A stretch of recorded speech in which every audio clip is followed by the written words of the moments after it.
to revoke the legal notice by the Private Security Regulatory Authority if found illegally issued, and the measures put in place to ensure adherence with the relevant laws while exercising the said directive. 3, provide details on the processes leading to the determination of the minimum wage and whether the process adhere to the due process contemplated in law. 4, explain the powers and functions of the Private Security Regulatory Authority under Section 9Q of the Private Security Regulatory Authority Act 2026. Includes setting of the minimum wage for security guards without reference to the ministry and the Salaries and Remuneration Commission. 5, clarify whether the powers vested in the authority under Section 32 contemplates non-compliance with minimum wage as a ground for cancellation of certificates of registration and or deregistration of private security firms.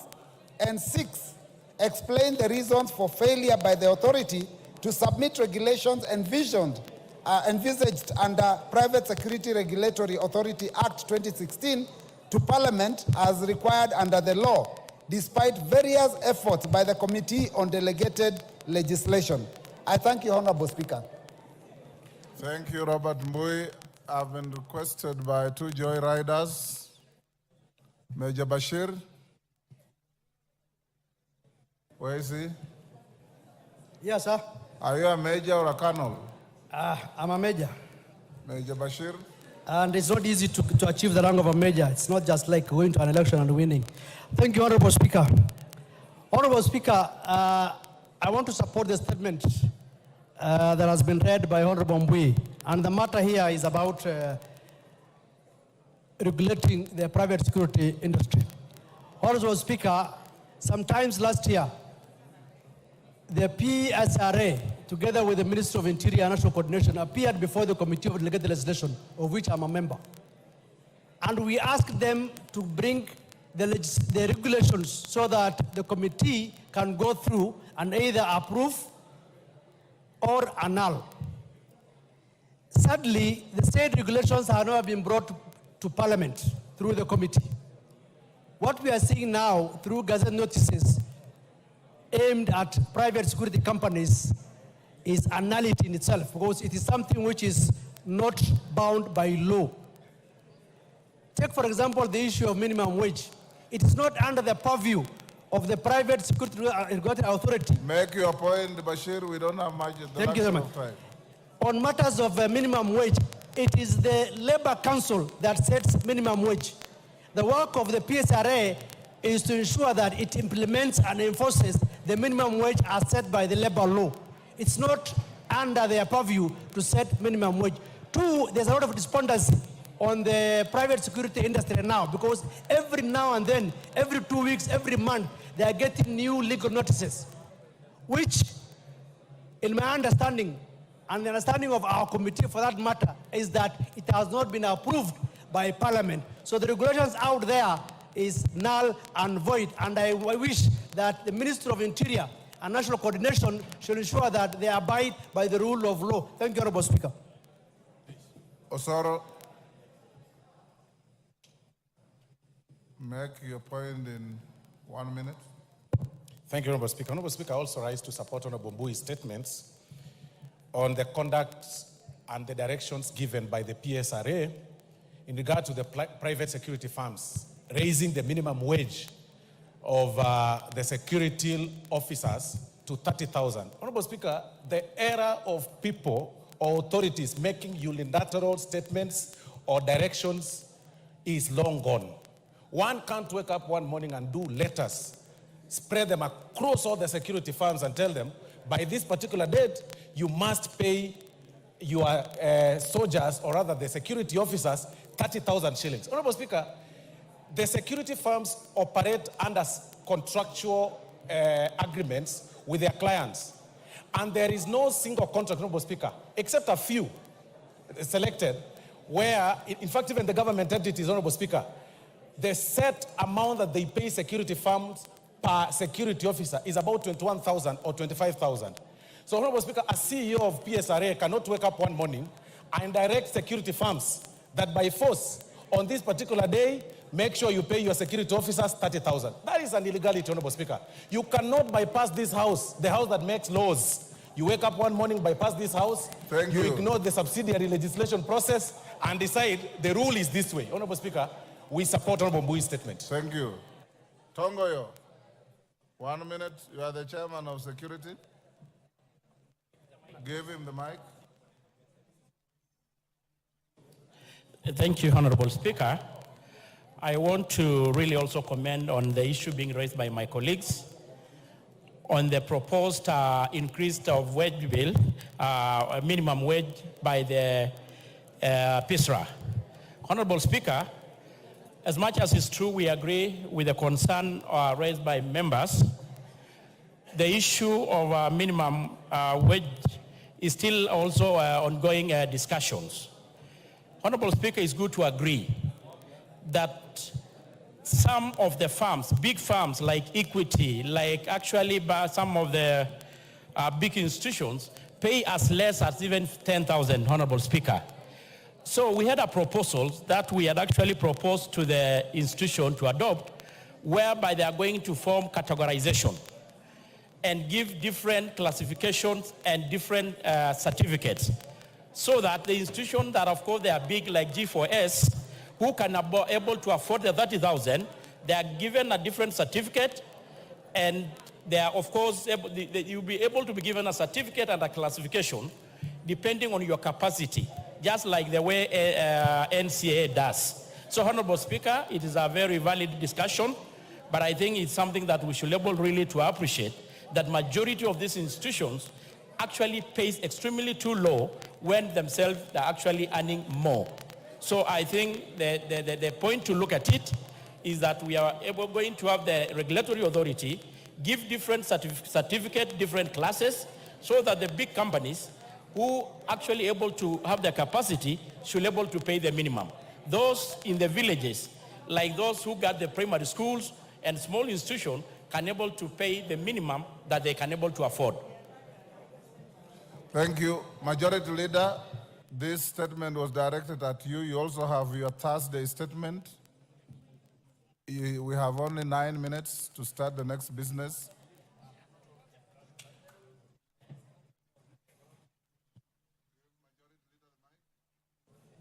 Thank you, Honorable Speaker, and let me thank the Honorable Robert for that statement. And indeed, it has been a concern to many people who have also reached out to me who are running security firms. And I want to commit that I will get in touch with the ministry and give a response in the course of next week, by Thursday next week, Honorable Speaker. Honorable Speaker, if you indulge me now to go to the usual Thursday statement, as you said, in the interest of time. Pursuant to the provisions of Standing Order 44.2a, I rise to give the following statement on behalf of the House Business Committee, which met on Thursday, 11th June 2024, to prioritize the business for consideration during the week. Honorable Speaker, as you had previously communicated, today, Thursday, 13th June 2024, the Cabinet Secretary for the National Treasury and Economic Planning, Professor Njuguna Ndung'u, EGH, will make a public pronouncement of the budget highlights and revenue-raising measures for the financial year 2024-2025 and the medium term. I urge members to listen keenly and actively participate in this important business when the opportunity for debate on the matters raised comes up in the House, Honorable Speaker. And Honorable Speaker, it will also be important to mention it to members of the public that this is not the Finance Bill 2024-2025, because there has been a misconception outside there that what the CES National Treasury is coming to spell out today is the Finance Bill 24-25. And therefore, Honorable Speaker, it will be important for members of the public to get the understanding that these are just the revenue-raising measure statement, not the finance bill. I know many of these members have been harassed by members of the public on matters touching on voting. There will be no voting today, Honorable Speaker, on anything. Honorable Speaker, with regards to business scheduled for Tuesday next week, the House is expected to consider the following bills at various stages. One, Committee of the whole House on the Kenya Drugs Authority Bill of 2022. Two, the second reading of the following bills: the Land Laws Amendment Bill, Bill number 2 of 2023.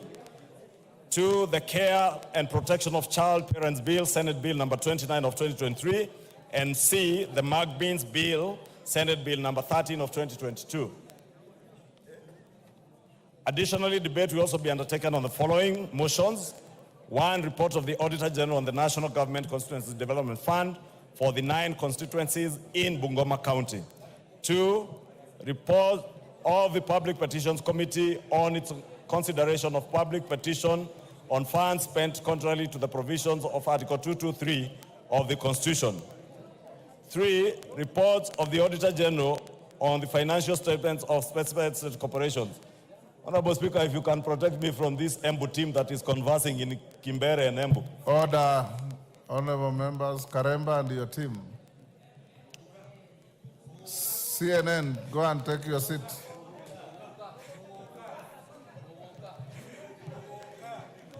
Honorable Speaker, the only word I could understand was Mokoka.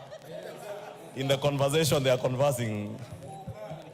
3, reports of the Auditor General on the financial statements of specified state corporations. 4, report on the Parliamentary Broadcasting and Library on enhancing reporting of parliamentary business on online platforms. 5, report of the Committee on Regional Integration on its inspection to the semi-autonomous institutions of the East African Community in Uganda. 6, report of the Committee on Implementation on the implementation status of reports on petitions and resolutions passed by the House. 7, report of the Committee on Trade, Industry and Cooperatives on its consideration of alleged fair trade practices by foreign investors in Kenya. And 8, second report of the Committee on National Cohesion and Equal Opportunity on Employment Diversity Audit in Public Institutions. Honorable Speaker, in accordance with the provisions of Standing Order 42A5 and 6, I wish to convey that the Cabinet Secretary for Interior and National Administration is scheduled to appear before the House on the afternoon of Wednesday, 19th June 2024, to respond to the following questions. 1, question by private notice number 004 of 2024 by the member for Gilgil, Honorable Mother Wangare, CBS MP, regarding the death of Jasmine Njoki in Gilgil, Nakuru County. 2, question by private notice number 05 of 2024 by the member for Samburu North, the Honorable Eli Letipila, MP, regarding the status of the investigation into the death of Honorable Paul Loshimpiro, MCA, for the Angata Nanyekie ward in Samburu North constituency. 3, question by private notice number 006 of 2024 by the member for Luanda, Honorable CPA Dick Maungu, MP, regarding the sporadic attack which led to the killings of people in Luanda constituency. 4, Honorable Speaker, I think you may have to separate these members from Embu County. I doubt even the Cabinet Secretary will not be heard if these members sit here, Honorable Speaker.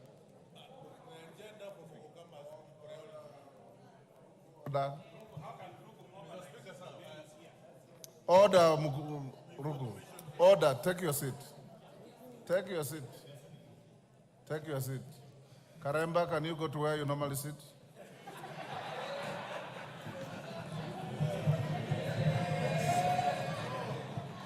Go, retreat to where you normally sit. In actual fact, Honorable Speaker, these 3 seats are reserved for members of the Parliamentary Service Commission and the Deputy Speaker. Retreat. And the commissioners have been displaced. Wind up. Wind up. Karemba, you will go and sit where you normally sit. Finish up, Majority Leader. Now that, Honorable Speaker, I can transact some peace. 4 was questioned by private notice number 08 of 2024 by the member for Lugari, Honorable Nabwere Nabi, MP, regarding the status of the investigation into the circumstances that led to the death of 2 brothers, Mr. Bonaventure Ounza and Mr. Kalistas Apuoka, by the policemen based in Santo Police Station. 5 is question number 11 of 2024 by the member for Moyale, Honorable Professor Jaldesa Guyo, MP, regarding the status of the investigation into the circumstances surrounding the shooting of Ms. Kabale Galgalo Guyo around Kangemi Mosque compound. 6, questioned by private notice by number 012 of 2024 by the member for Lamu, Honorable Monica Mudhoni, MP, regarding the recurring conflict between herders and farmers in Ungu village of Hindi Ward, Witu and Mkunumbi wards in Lamu County.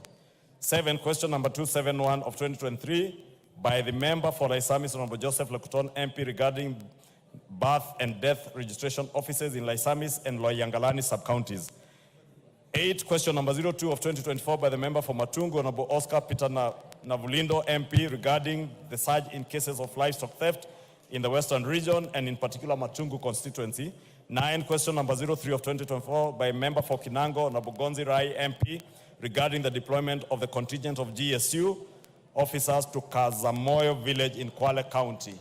Question number 05 of 2024 by the member for Bajeti, Honorable Irene Joki, MP, regarding the replacement of the vehicle with registration plate number GKB340J assigned to the Deputy County Commissioner for Nakuru North Sub-County.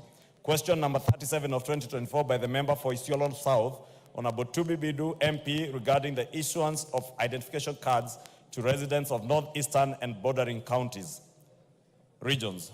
Sorry, Honorable Speaker. 11 is question number 45 of 2024 by the member for Fafi, Honorable Yakub Farah, MP, regarding actions taken by the government to enhance security in Fafi constituency. 13, question number 48 of 2024 by the member for Emuhaya, Honorable Omboko Milemba, MP, regarding the intimidation and unfair labor practices against non-local teachers in Mandera County and the broader northeastern region. 14 is question number 050 of 2024 by the member for Kilome, Honorable Thadia Zambia, MP, regarding the gazettement of Nzai sub-location in Makueni constituency. 15 is question number 123 of 2024 by the member for Hayata, Honorable Robert Basil, MP, regarding the omission of Hayata sub-county administrative units from Gazette Notice number 1766. Lastly is question number 124 of 2024 by the member for Kiambu, Honorable Mashua Waithaka, MP, regarding delay in issuance of national identification cards within Kiambu constituency. In conclusion, Honorable Speaker, the House Business Committee shall reconvene again on Tuesday, 18th June 2024 to schedule business for the rest of that week. I now wish to lay this statement on the table of the House. Thank you, Honorable Speaker. Honorable Rahab Mukami, you have a statement which I will defer to Tuesday. Hold your horses to Tuesday. I've said I've deferred to Tuesday, so I'll give you an opportunity on Tuesday. Yes, Wangari, what's the point of order? Thank you, Mr. Speaker. It's not usual to comment after the usual statement by the Leader of Majority, but indulge me, Chair, Honorable Speaker, on the issue of private notice questions. They are supposed to have been answered within a week. Some of these issues, like the case of the girl who was killed in Gilgil, it was last year, September 12th, Mr. Speaker. You ask a question on private notice, months later, it is not responded to. What are we going to do as a House to deal with that issue of private member notice questions? Because they are taking too long, we are not getting justice and getting answers at the right time. I think it's an issue that has concerned many members, Mr. Speaker, that maybe you should give guidance to the House. I'll give you guidance next week. Honorable members, order, Honorable Ruku. Order. Honorable Ruku, I have received 2 statements. One from the women rep from Lamu, denouncing and renouncing Muguka. Another one from you, praising Muguka as a valuable resource mobilizer and crop from your region. Right? The 2 statements are with me. I'll give you time next week if you want to bring them to the House so that you can present them. But if you want to use a statement you have given to the Speaker to picket on the floor of the House, I will not allow you. I will not allow you. So I can see the distinguished members from Embu County and lawfully occupying seats that don't belong to you. You can see those are designated seats. And I just hope that you are sitting here innocently with no intention of breaching the standing orders or causing any disaffection in the House. If you do so, you will be offending the feelings of many people. We know Muguka is a very, very contentious issue. Like I've told you, the statement from the women rep of Lam is as strong as your statement. There are two competing issues. Hold your horses, I'll give you an appropriate time to prosecute your case. No, you will not say anything.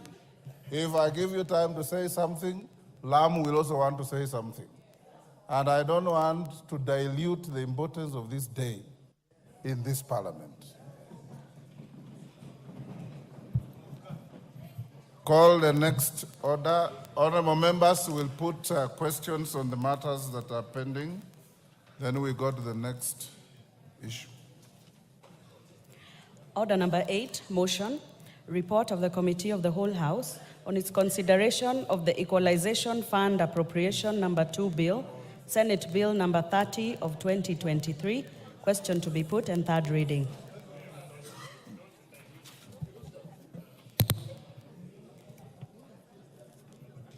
Order, honorable members, at order number 8, I now put the question, which is that this House do agree with the report of the Committee of the Whole House on its consideration of the Equalization Fund Appropriation number 2 Bill, Senate Bill number 30 of 2023. As members of that opinion say aye. Will those of the contrary opinion say nay? The ayes have it. The mover of the bill, Honorable Ndindi. Thank you very much, Honorable Speaker. Honorable Speaker, sir, I beg to move that the Equalization Fund Appropriation number 2 Bill, that is Senate Bill number 30 of 2023, be now read at that time. And before I call the second Honorable Speaker, I want to thank all members who ably debated this matter and for the House for passing Kenya shillings, 7.4 billion Kenya shillings that will be going into the Equalization Fund. Honorable Speaker, it is also important for members to know that we have also budgeted for the arrears in the previous years that were never disbursed, especially because of the standoff in terms of regulations. And therefore, we'll be passing over Kenya shillings 7.4 billion to the counties and to the areas that should be boosted. But also, Honorable Speaker, we have also included part of the arrears of the Equalization Fund because we want Kenya to develop together, because when every part of Kenya develops, Kenya ultimately develops. And Honorable Speaker, these are monies that will be going into infrastructure like roads, like water, and other facilities, Honorable Speaker, like in the education sector, because we want these areas that have been marginalized for too long, Honorable Speaker, for them also to catch up so that Kenya develops together. And I want to thank all members, Honorable Speaker, because we have consistently been appropriating monies into the Equalization Fund, and will continue to do so, Honorable Speaker, as it is provided in the Constitution. Thank you. Honorable Speaker, I now request the member for Dadaab, the Honorable Farah Marim, to second. What is out of order? What is out of order, honorable member? You have the mic. Thank you, Speaker. Mr. Speaker, unfortunately for the better part of this year, I've been unwell. I've not been attending sessions. Yesterday, when I was seeing the list of the constituencies that have been allocated the Equalization Fund, unfortunately, Mr. Speaker, Kilifi South was missing. And trying to look at all the other constituencies, I could not understand. Order, Honorable Chonga. Mr. Speaker, I just... Order. Take your seat. Order, Honorable Chonga. The Speaker does not allocate equalization funds. I'm sure you know where to find the answers. Farah Malim, second. Honorable Speaker, while seconding this motion, it's important, Mr. Speaker, we were in this parliament together in the 10th parliament when, under the new constitutional dispensation, something called the Equalization Fund was created. And the idea was that the traditional, historically marginalized areas can be brought up to speed with the rest of the country. More so in light of what we had before, which was called the Sessional Paper number 10 of 1965, which essentially cut off the so-called buffer zones of the North and the former NFD from development. Mr. Speaker, we had 14... Order. Honorable I just want to second that, but I'm seconding. You are making an important point at the wrong forum. Yes. I just want to make an observation.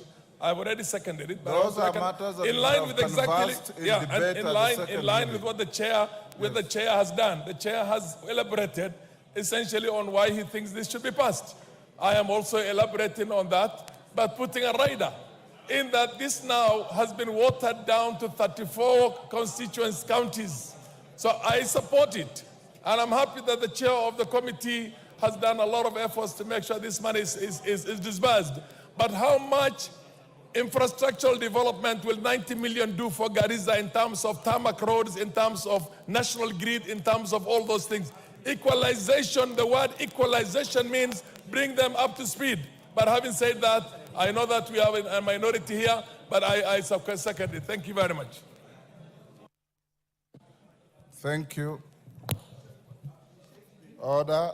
I now propose the question, but Honorable Chonga, the allocation of equalization fund is done by the CRA.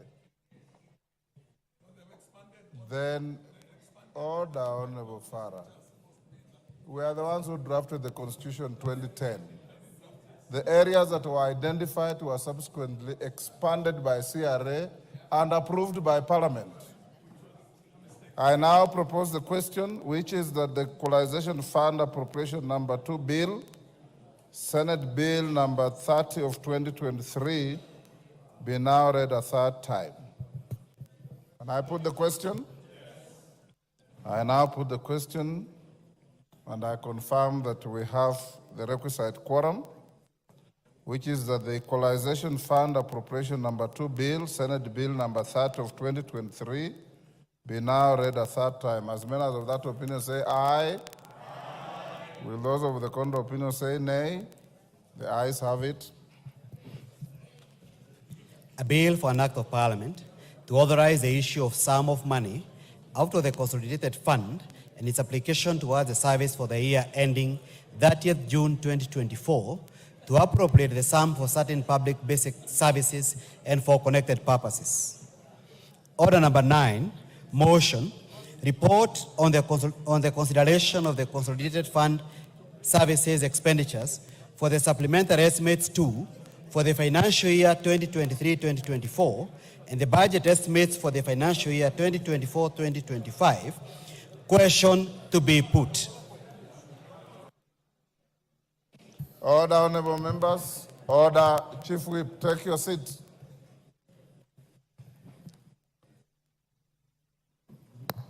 Honorable members, I now put the question at order number 9, which is that this House adopts the report of the Public Debt and Privatization Committee on its consideration of the Consolidated Fund Services for the Supplementary Estimates 2 for year 2023-24 and the budget estimates for year 24-25 laid on the table of the House on Tuesday, 4th June 2024.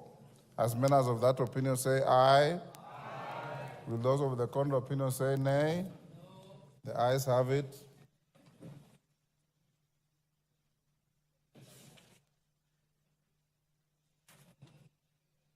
Honorable members,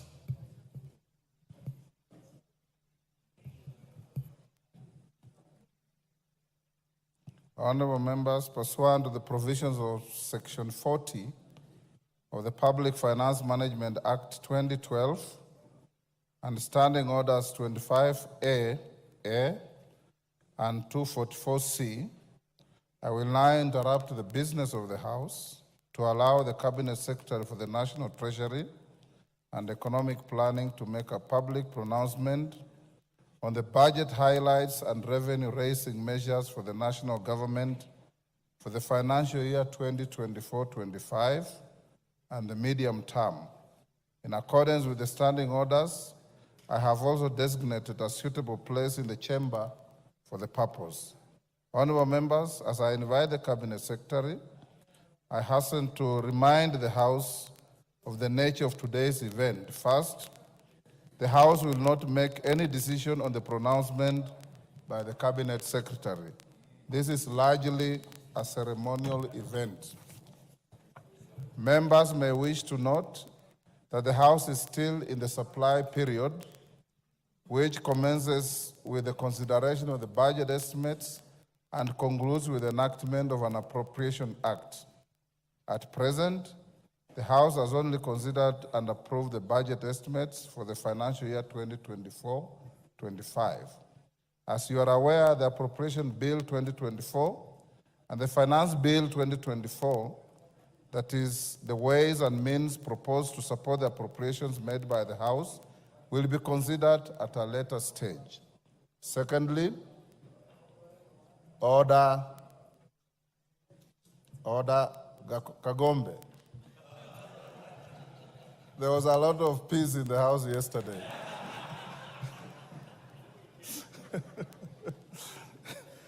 But you are welcome back to the House. Secondly, honorable members, I wish to allay the fears of a number of members who have approached me and raised concerns relating to the Finance Bill 2024. The House is not considering or voting on anything related to the Finance Bill today. Indeed, the bill is still undergoing public participation before the Departmental Committee on Finance and National Planning, and the committee is yet to table its report. Any concerns relating to the bill shall be adequately addressed by the House once the committee tables its report, hopefully in the next week.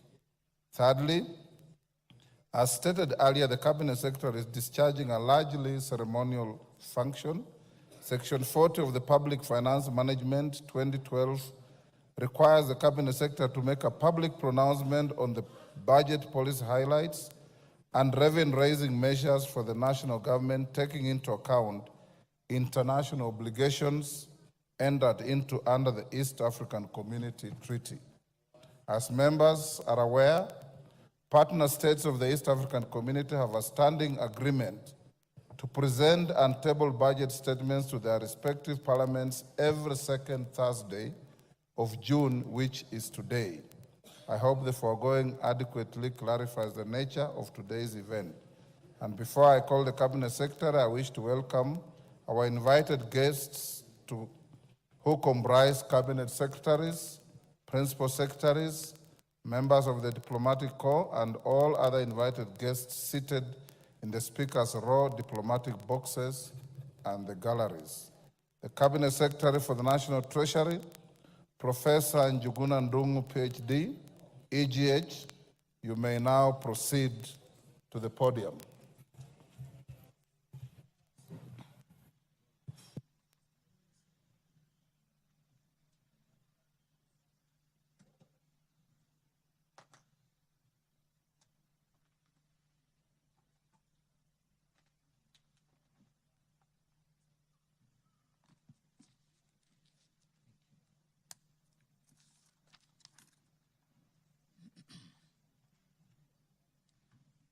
Mr. Speaker, it is my honor and privilege to present to honorable members of this august House and the people of Kenya the second budget of the Kenya Kwanza administration under the leadership of His Excellency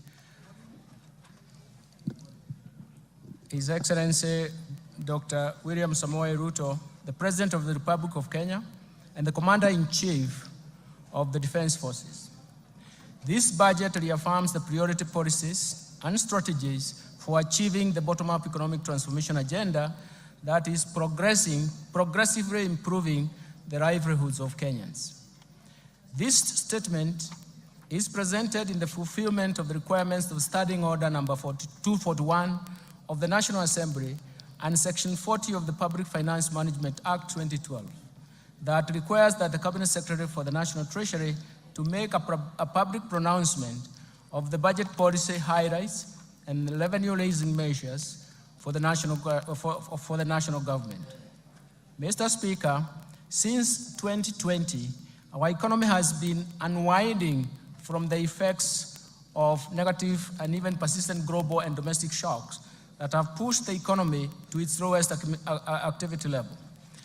These shocks include the COVID-19 pandemic, second, the global supply chain disruptions, third, the effects of climate change from prolonged drought in 2021 and 2022, and even the floods of 2023-2024. And measures to mitigate these negative shocks embarked on structural reforms under the bottom-up economic transformation have been successful in ameliorating these effects. The efforts have reduced the cost of living and created vibrancy in the economy that have shown signs of strong economic recovery. Mr. Speaker, in several regions, Kenya has sunk into abject poverty, largely because markets in their segments were interfered with or not properly governed. The failure to protect and regulate markets disrupted their development and, more importantly, curtailed further investment in those sectors such as coffee, sugar, cotton, pyrethrum. The institutional failure problem pushed policy to fail. In this context, the bottom-up economic transformation agenda interventions at the bottom of the pyramid are targeted to ensure that the markets are properly governed to work for everybody, and especially the poor. Mr. Speaker, for Kenya to transition from the middle-income status of the economy to an upper middle-income status as envisioned in the Kenya Vision 2030, two driving factors are important. That is, we must develop our human capital capability, and we have to increase production and productivity. Mr. Speaker, the Kenyan economy is susceptible to the ravaging impact of climate change, as demonstrated in the 2021-22 severest drought, which was more severe, which we haven't seen in the last 40 years, and the events of floods that have led to massive loss of property and life. The most important thing is that these shocks have shifted budgetary resources from economic activity to saving lives and rebuilding damaged infrastructure. And this calls for urgent and decisive interventions, especially to our supply side, which I will later address in this statement. Mr. Speaker, our fiscal policy is geared towards supporting bottom-up economic transformation agenda through continued implementation of a fiscal consolidation plan designed towards slowing down the growth of public debt without compromising economic growth.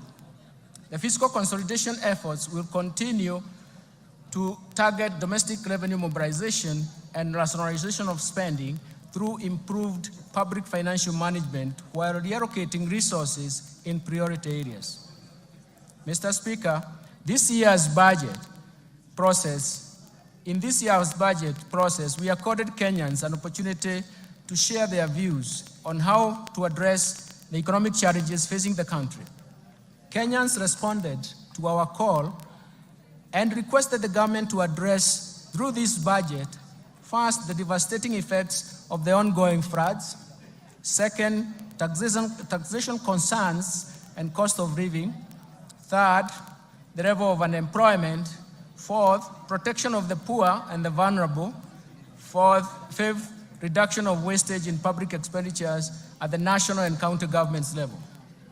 Today, Mr. Speaker, I wish to assure Kenyans that we have listened to their concerns, and we have spelled out measures to address through this budget.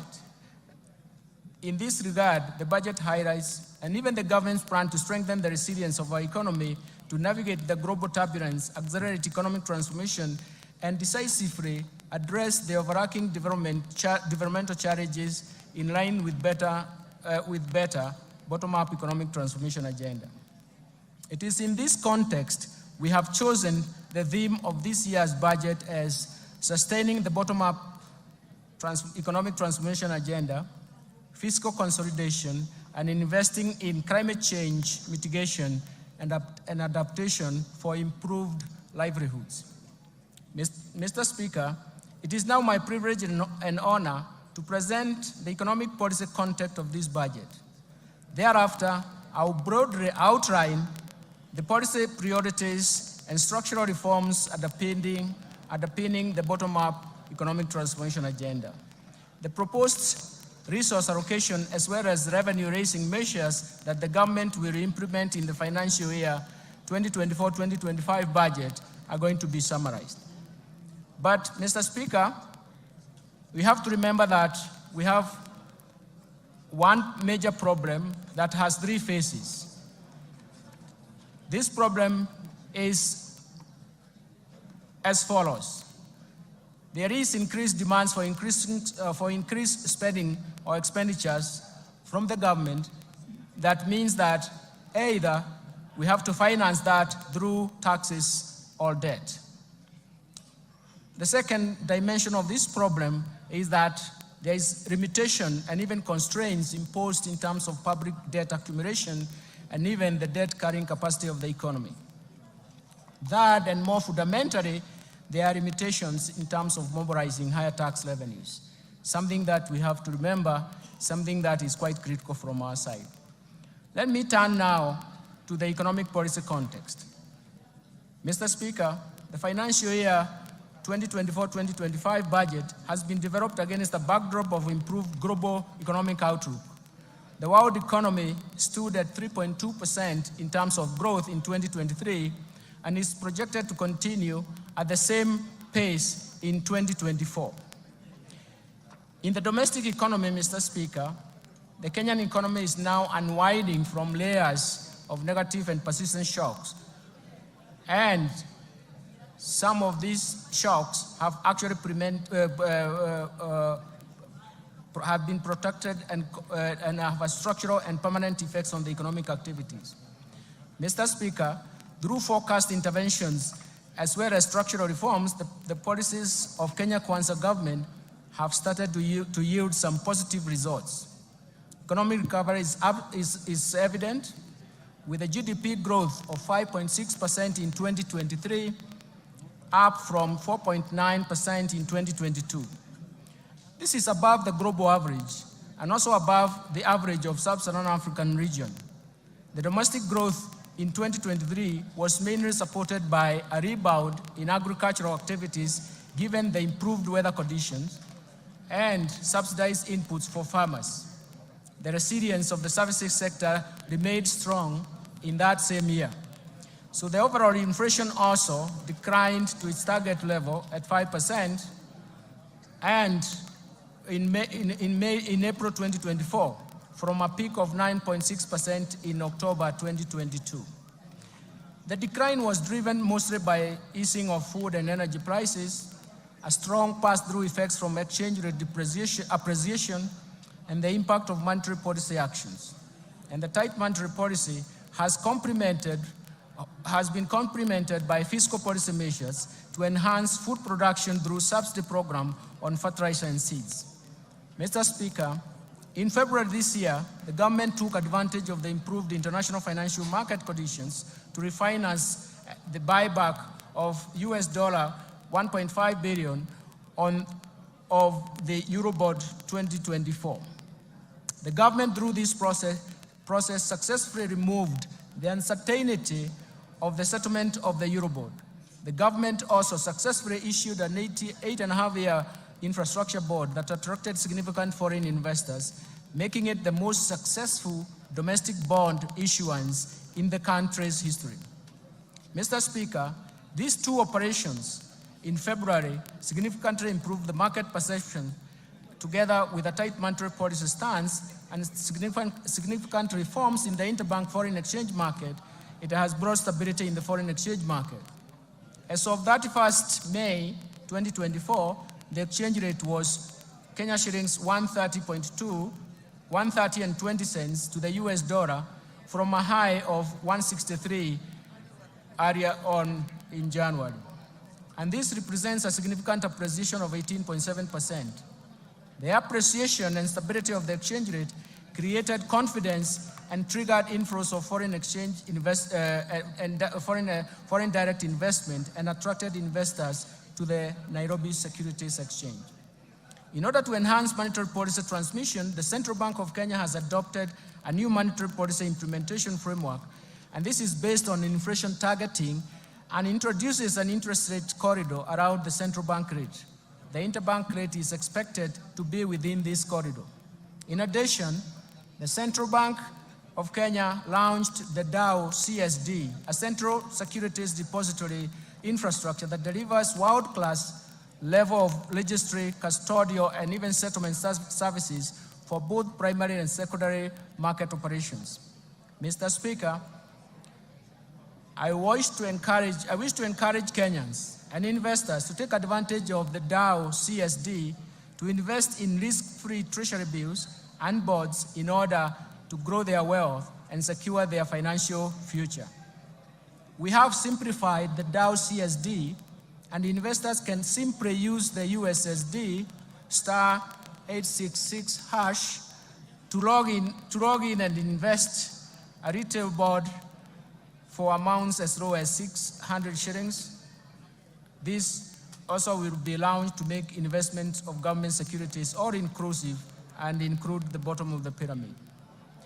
Mr. Speaker, the strong economic fundamentals together with the renewed investor confidence is a signal for accelerated, broad economic growth and creation of jobs for our youth.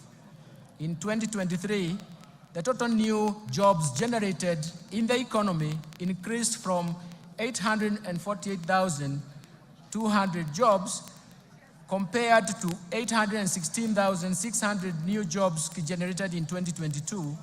And this is attributable to policies implemented, especially when you focus on affordable housing and the agricultural sector interventions.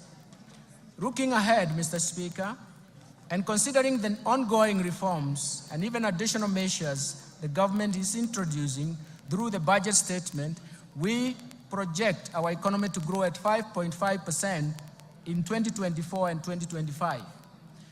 This strong growth will be supported by ongoing interventions at the bottom-up economic transformation agenda.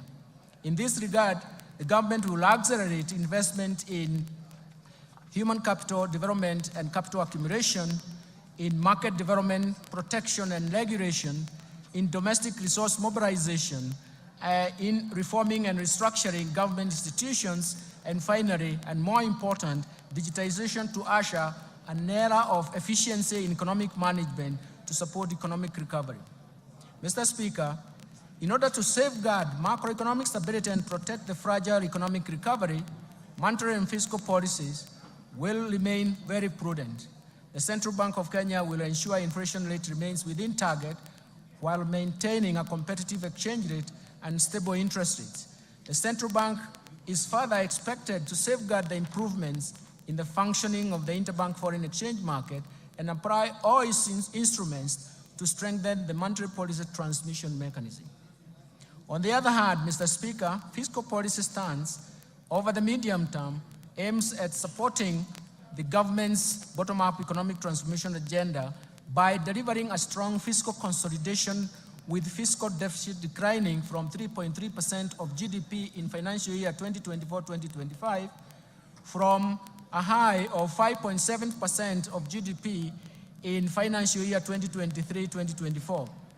This will improve the primary surplus to 2.3% of GDP in the financial year 2023-2025 from a primary deficit of 0.4% in the previous year. I will later in this statement elaborate on policy measures to deliver the strong fiscal consolidation.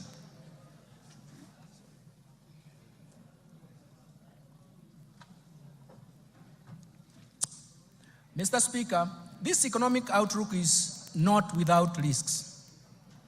We continue to witness external shocks and recurrence of extreme weather events that not only affects the economic activities, but also pose major fiscal risks.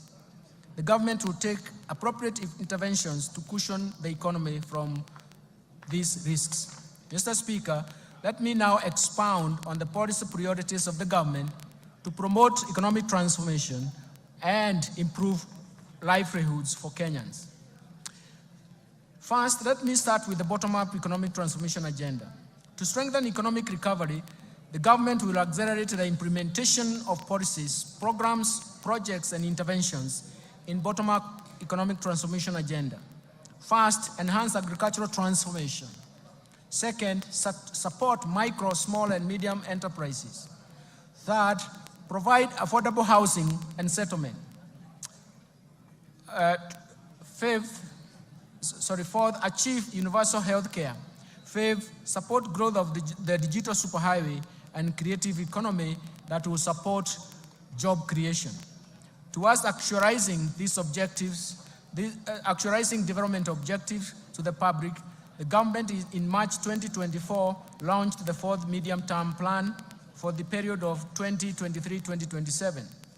The MTP4, as we call it, translates the better aspirations into concrete priority interventions to be implemented by both levels of government.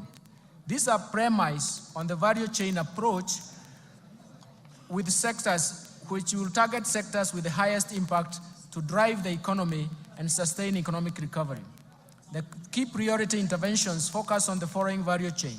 First, leather and leather products, textile and apparel, dairy, the tea industry, lice sector, edible oils, the brew economy, and natural resources, including mineral and forest, and finally the construction and building materials.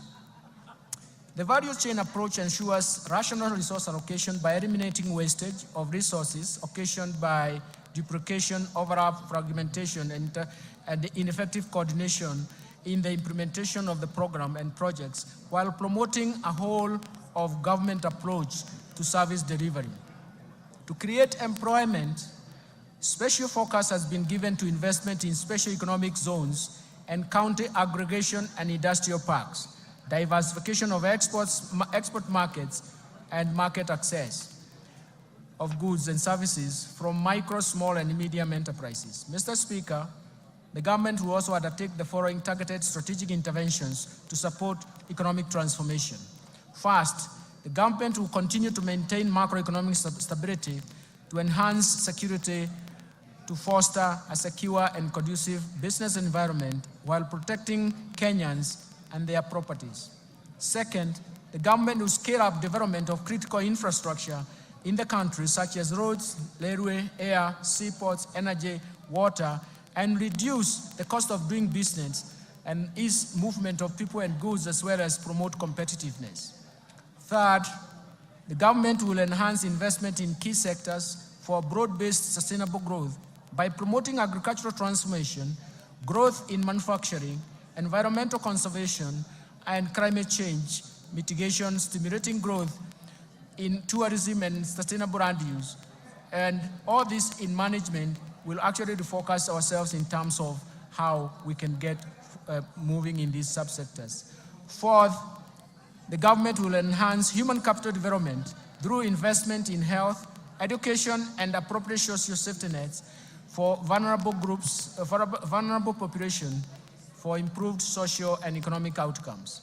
Fifth, the government will support the youth, women, and even persons living with disabilities through government-funded empowerment programs that leverage on partnership with private sector organizations. Sixth, the government will support county governments through transfer of shareable revenues to strengthen their systems and capacity in service delivery.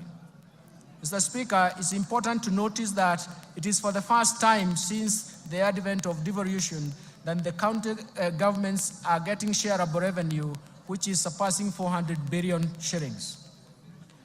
Lastly, implement various policy and legal institutional reforms that will enhance the efficiency of public service delivery. Let me turn now to investing in climate change mitigation and adaptation to enhance resilience. Mr. Speaker, the effects of climate change have become detrimental to economies across the globe, with extreme weather conditions, events affecting lives and livelihoods of millions of people. The rising cost of adaptation are diverting funds from essential services like healthcare and education, and potentially destabilizing the economies. Mr. Speaker, Kenya has not been spared by these negative effects of climate change. The recent unprecedented floods that our country faced following the prolonged drought in 2021-2022 claimed lives, caused injuries to many people, and wreaked havoc on property, infrastructure, and livelihoods. The government responded promptly and undertook short-term measures to mitigate the devastating impacts of the drought and floods. Going forward, we shall formulate and implement long-term climate change adaptation and mitigation strategies to generate strong resilience pathways. Mr. Speaker, our climate action agenda is informed by the need to restore our degraded ecosystem that include forests, rivers, and wetlands. It is for this reason that His Excellency the President has rallied Kenyans to prioritize environmental conservation, implement aggressive reforestation, afforestation, and wetland restoration programs, and reverse the biodiversity loss and even land degradation. In response to the President's call, the government has stepped up climate adaptation mitigation efforts, including green energy, smart agriculture, decarbonizing manufacturing, e-mobility, and green building, all aimed at the attainment of zero carbon by 2050. I therefore urge all Kenyans to support the government's response to the ecosystem restoration that aims to grow 15 billion trees nationwide by the year 2030. Let me turn to policy, legal, and institutional reforms. Mr. Speaker, while we have made progress as a nation, we remain alive to structural constraints that impede the pace of economic development.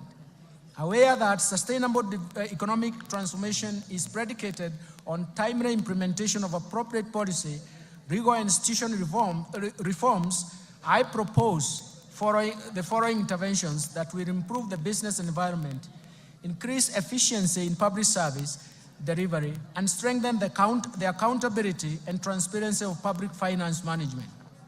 First, let me focus on public procurement reforms. Mr. Speaker, in my last budget speech, I informed this House of the government's plan to fully automate public procurement and disposal processes by implementing an end-to-end e-government procurement system. Mr. Speaker, Phase 1 of e-government procurement system has successfully undergone user acceptance testing and piloting in 12 selected MDAs and counties. This piloting will continue up to December 2024. The system comprises, among others, an e-marketplace, electronic marketplace, for the common user items where prices for various outlets are feasible, allowing intense competition in procurement of these common user items. Once the e-government procurement system is rolled out, all MDAs and executive offices of county governments will be required to fully transition to the system, while state agencies and corporations, county assemblies, and even county agencies will be onboarded in the second phase within the 2024-2025 fiscal year. The system will reduce cost of goods, works, and even services between 10 and 15%, maximize value for money, and increase the transparency of procurement.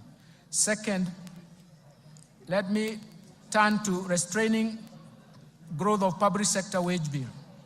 Mr. Speaker, the public sector wage bill continues to rise, leaving few resources for development. Public sector wage bill stood at 38.2% of the ratio as a ratio of total revenue in 2021. To contain the wage bill, the government implemented a wage freeze in the financial years 2021-22, 2022-23, in addition to eliminating and streamlining the number of allowances. Further actions planned in relation to containing the wage bill include: first, all MDAs and county governments should review and rationalize their staff establishment to ensure affordability, fiscal sustainability with the right composition and skill sets. Second, the government will roll out a unified human resource information system for the entire public sector starting from 1st July.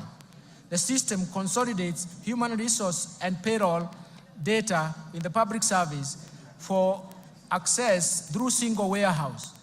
The system has been linked to the Kenya Revenue Authority iTax to facilitate filing of payee returns. This reform will eliminate the multiple manual and standalone payroll systems.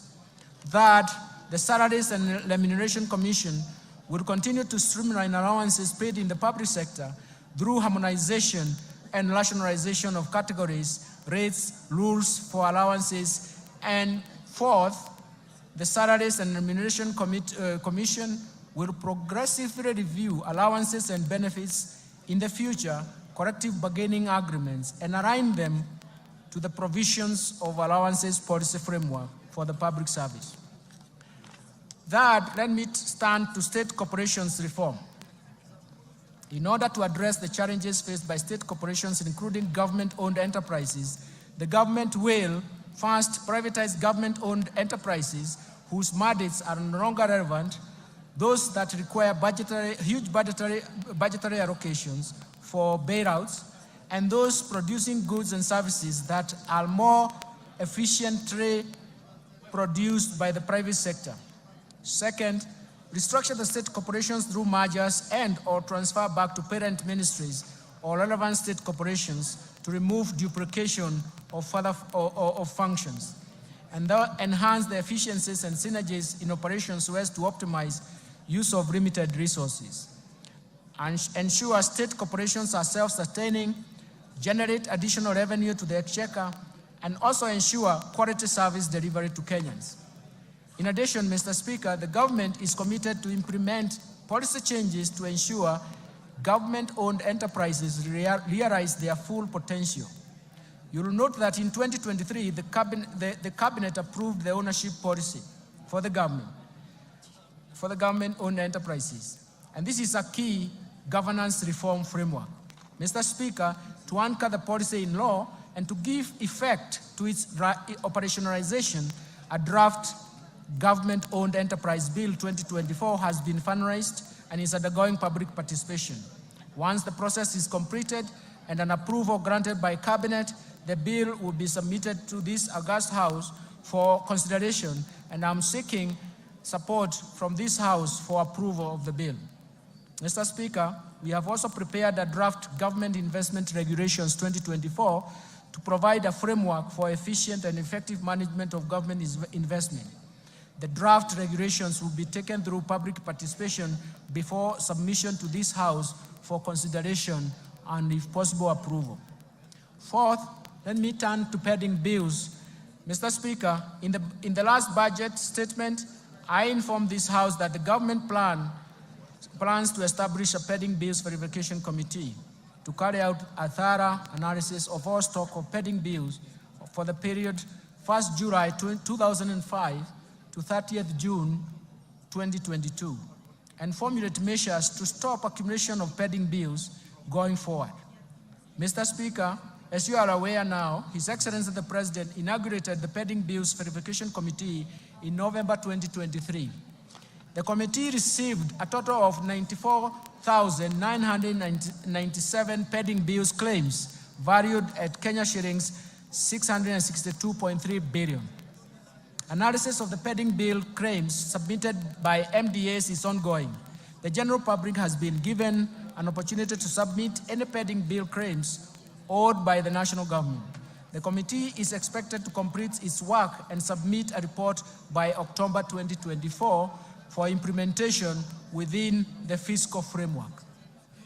Fifth, the national assets and inventory management reforms. Mr. Speaker, the National Treasury has initiated reforms geared towards automating assets and inventory management in MDAs as well as county governments.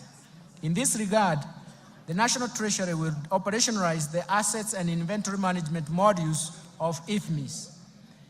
with the module of 4 MDAs scheduled to launch and go live in July 2024. The rollout of county governments will commence thereafter. These reforms will enable the accounting officers to have feasibility of all assets and inventory under their control and facilitate optimal assets utilization. Sixth, let me turn to financial sector reforms. Mr. Speaker, the Kenya banking sector remains stable, resilient, and continues to play its role in mobilizing funds and channeling them to deserving productive economic sectors and activities. The banking sector remained profitable with a growth of assets of 0.3%. It is now standing at 7.74 trillion in February 2024. Credit from commercial banks to the private sector stood at around 6.9% in terms of growth in April 2024 and has benefited key sectors of the economy. The Financial Inclusion Fund, popularly known as the HASRA Fund, and the de-risking of lending to the MSMEs through the Credit Guarantee Scheme have facilitated additional lending to the MSME sector. Mr. Speaker, to position the banking sector to effectively play its role in Kenya's socio-economic transformation, 3 recent reforms have been implemented. First, the licensing and oversight of digital credit providers to address inherent challenges, including the high cost of credit, unethical debt collection,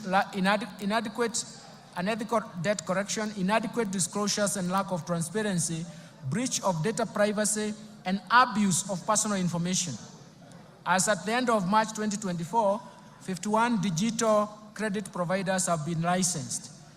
Secondly, on climate change, the CBK in April 2024 issued draft Kenya Green Finance Taxonomy for public participation that will serve as a tool to classify whether particular economic activities are green or environmentally sustainable and serve as a guide for banking sector and other market participants in making informed investment decisions or financing decisions.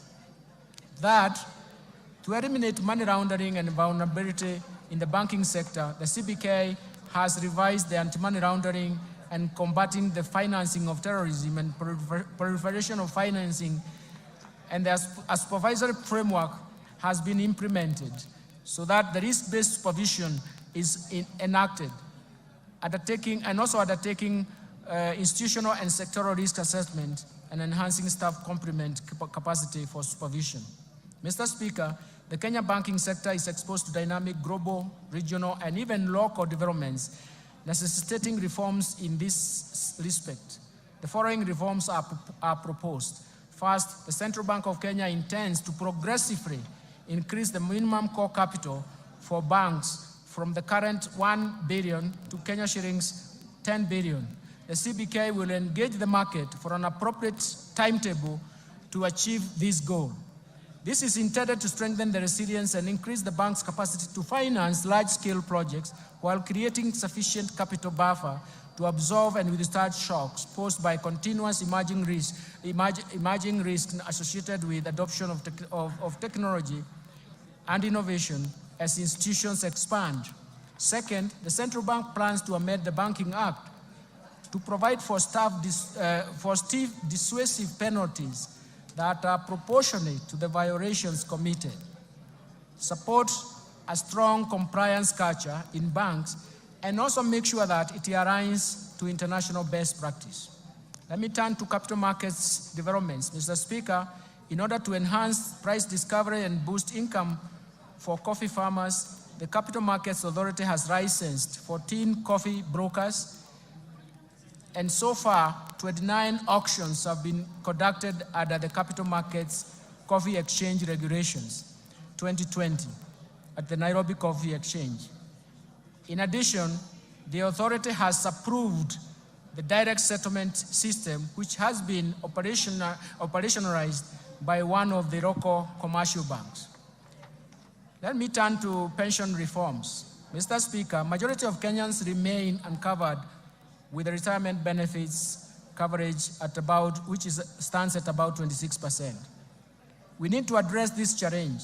the Cabinet has approved the National Retirement Benefits Policy in November 2023 that requires all entities to enroll all the employees, both contractual and permanent, and pensionable for registered retirement benefits scheme. To effectively implement the policy, we have initiated the review and harmonization of all the laws governing the retirement benefits sector. Mr. Speaker, to ensure sustainability of the public service pension system, we are revamping the public service pension administration through digitization and re-engineering of the pension management system, which is expected to be completed by December 2024. Mr. Speaker, the informal sector has about 17 million workers, and that accounts for about 83% of the total workforce in the country. This segment has remained excluded from the pension coverage, mainly due to its unique and heterogeneous needs. The National Treasury has established the Kenya National Entrepreneur Saving Trust, KNEST, to handle pensions from the informal sector and anchor the savings component of the Hustler Fund while providing a channel for voluntary savings. Let me turn to insurance reforms. Mr. Speaker, to facilitate the growth of the insurance sector, the government developed a national insurance policy. This policy is guided by the review of the Insurance Act, which has served its purpose, albeit with progressive amendments, for the last 30 years. The Insurance Professionals Bill 2024, currently under consideration by this august House, will also strengthen the standards of practice in insurance and improve stability and performance of the insurance companies. And now turn to the fiscal framework, Mr. Speaker.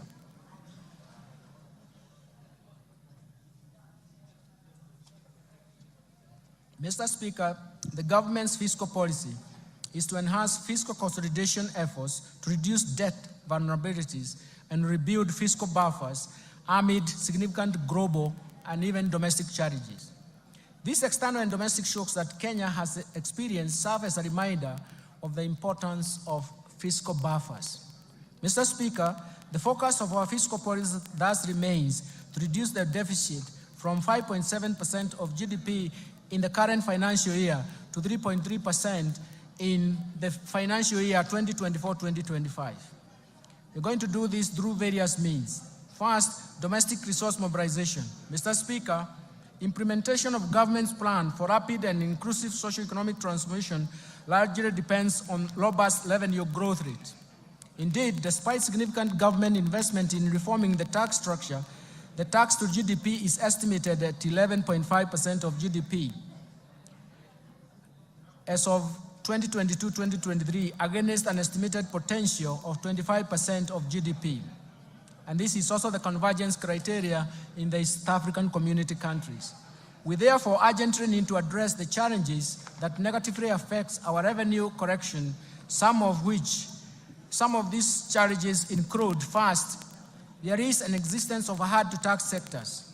The economy is dominated by a large informal sector that is mostly outside the current tax instrument, leaving the country to rely on a narrow tax base, and it is time to reverse this trend. Second, proliferation of tax expenditures over the years. Tax expenditures are estimated right now at 2.9% of GDP, if you consider the 2022 data, that it has major erosion to the tax base. Third, low tax compliance, largely attributed to factors such as the technical and complex nature of our tax laws and procedures, taxpayer apathy due to perceived inefficient use of tax revenues, high compliance costs, and inadequate taxpayer education. Fourth, there are difficulties in taxing emerging digital economy. The tax system is not fully equipped to deal with the emerging business models that leverage on the digital technology. Finally, Mr. Speaker, inadequate modern technology equipment for use at every stage or exit border points, misdeclaration and even misclassification of goods, inadequate customs border posts, infiltration of counterfeits, smuggling, and diversion of goods. Mr. Speaker, in order to address these challenges and enhance the revenue mobilization, we shall implement a combination of tax policy and administrative reforms. The reforms are premised on the need to ensure that taxes are more supportive to economic activity. They do not distort the market and have a predictable tax structure. The reforms include, first, implementation of tax policy and administration measures proposed in the Finance Bill 2024.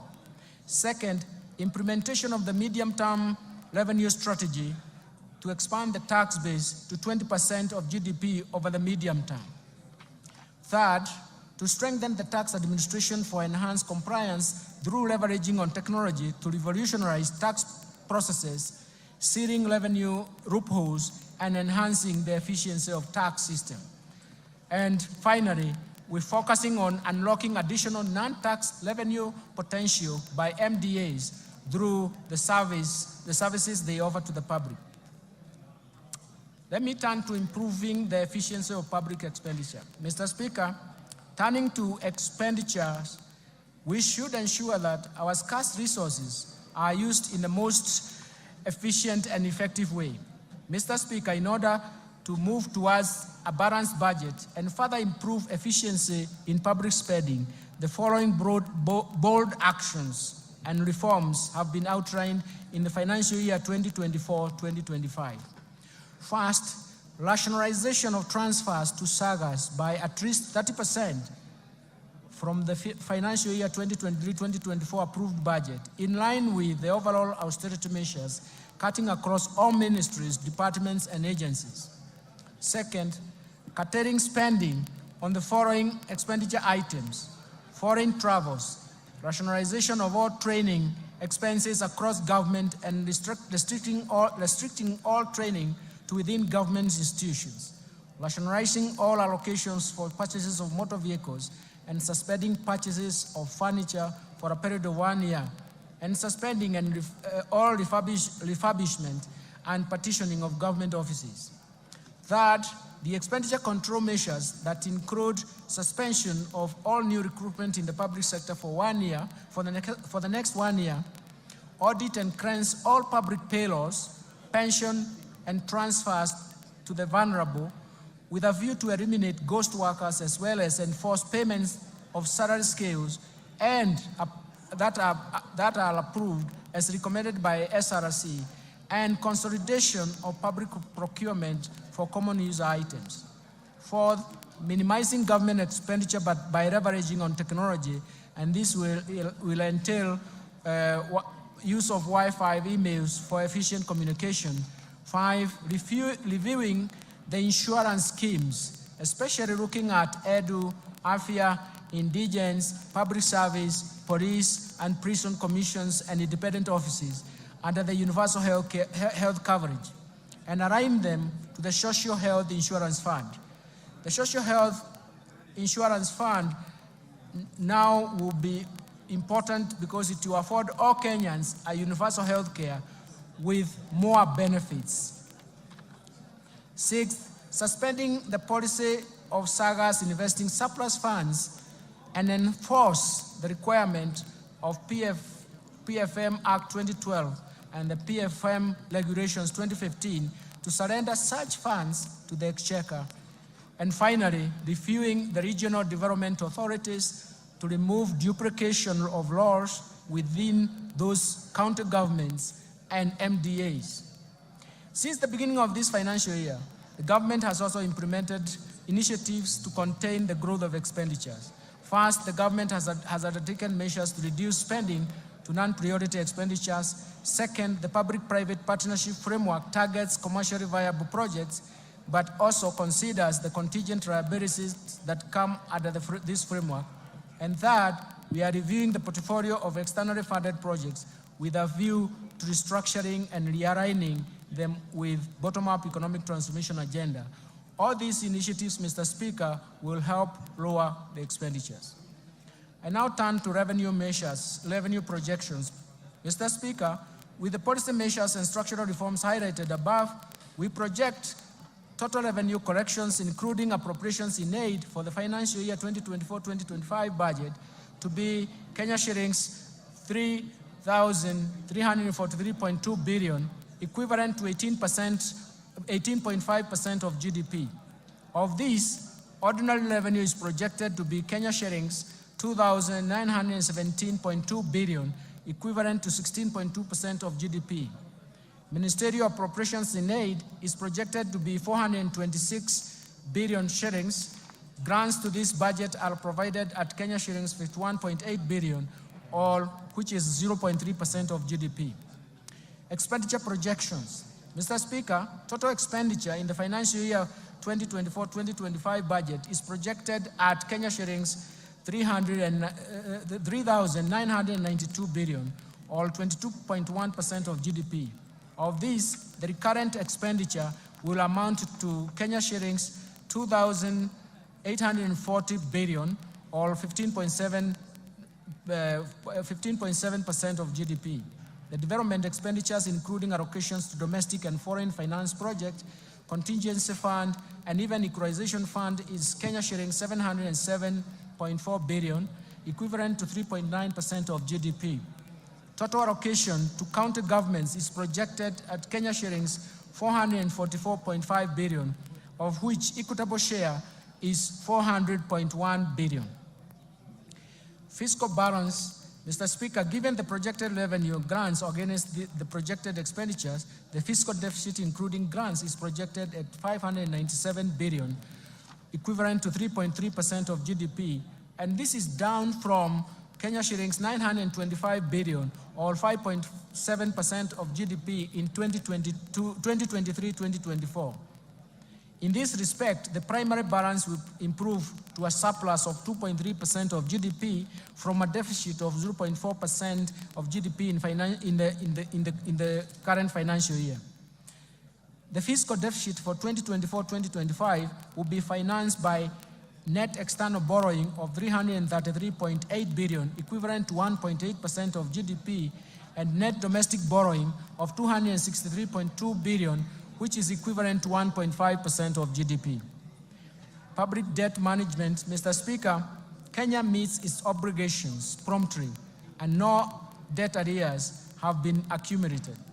Public debt is projected to remain within sustainable levels on account of fiscal consolidation path that reflects the decline in the ratio of debt to GDP in present value terms over the medium term. To improve Kenya's debt sustainability and boost our credit rating position, the government will continue to implement measures to enhance growth of foreign exchange earnings. Our medium-term debt management strategy aims at lowering the cost and risks in the debt portfolio. In this regard, the government will slow down uptake of new external commercial debt and undertake liability management operations through debt swaps and other innovative solutions. The government will also diversify sources of financing through issuance of Panda Board, Samurai Board, and Skook in diverse financial markets in China, Japan, and the Gulf regions respectively. The government will maximize use of concessional financing from bilateral and multilateral institutions to improve the debt sustainability and boost our credit rating. Let me turn to public-private partnership framework, Mr. Speaker. Due to the limited fiscal space, the government will continue to scale up the use of public-private partnership financing for commercially viable projects. Currently, there are 37 projects at various stages of PPP project cycle.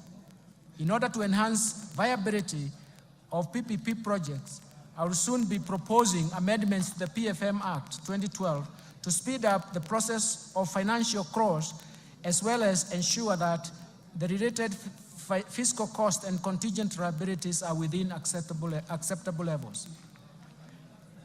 Let me turn to public investment management. Mr. Speaker, in order to increase efficiency and effectiveness of public spending, the government will continue to implement public investment management regulations at the national government and commence a rollout of county governments. The regulations are aimed at streamlining and initiating execution and delivery of public projects within the timelines. Further, the government will roll out public investment management information system to all MDAs to improve the management of development projects in the country. Strengthening financial management reforms is very critical, And now I'll turn to this migration to accrual accounting, Mr. Speaker. The transition to accrual accounting from cash basis marks a significant milestone in our nation's journey to strengthening public finance management. In recognition of this, the Cabinet in March 2024 approved the transition from cash to accrual basis of accounting to improve cash management and enhance the financial and fiscal reporting. The accrual accounting will enable the government to account for all assets and liabilities, including all government assets. With accrual accounting, we will also be able to account for all pending bills, public debt, and pension liabilities. Mr. Speaker, this is an important step to strengthen the public finance management, and I will therefore direct all MDAs and county governments to migrate to accrual accounting starting July 2024. This effectively means, Mr. Speaker, that the last financial statement to be prepared on cash basis by national and county governments will be for the financial year 2023-2024.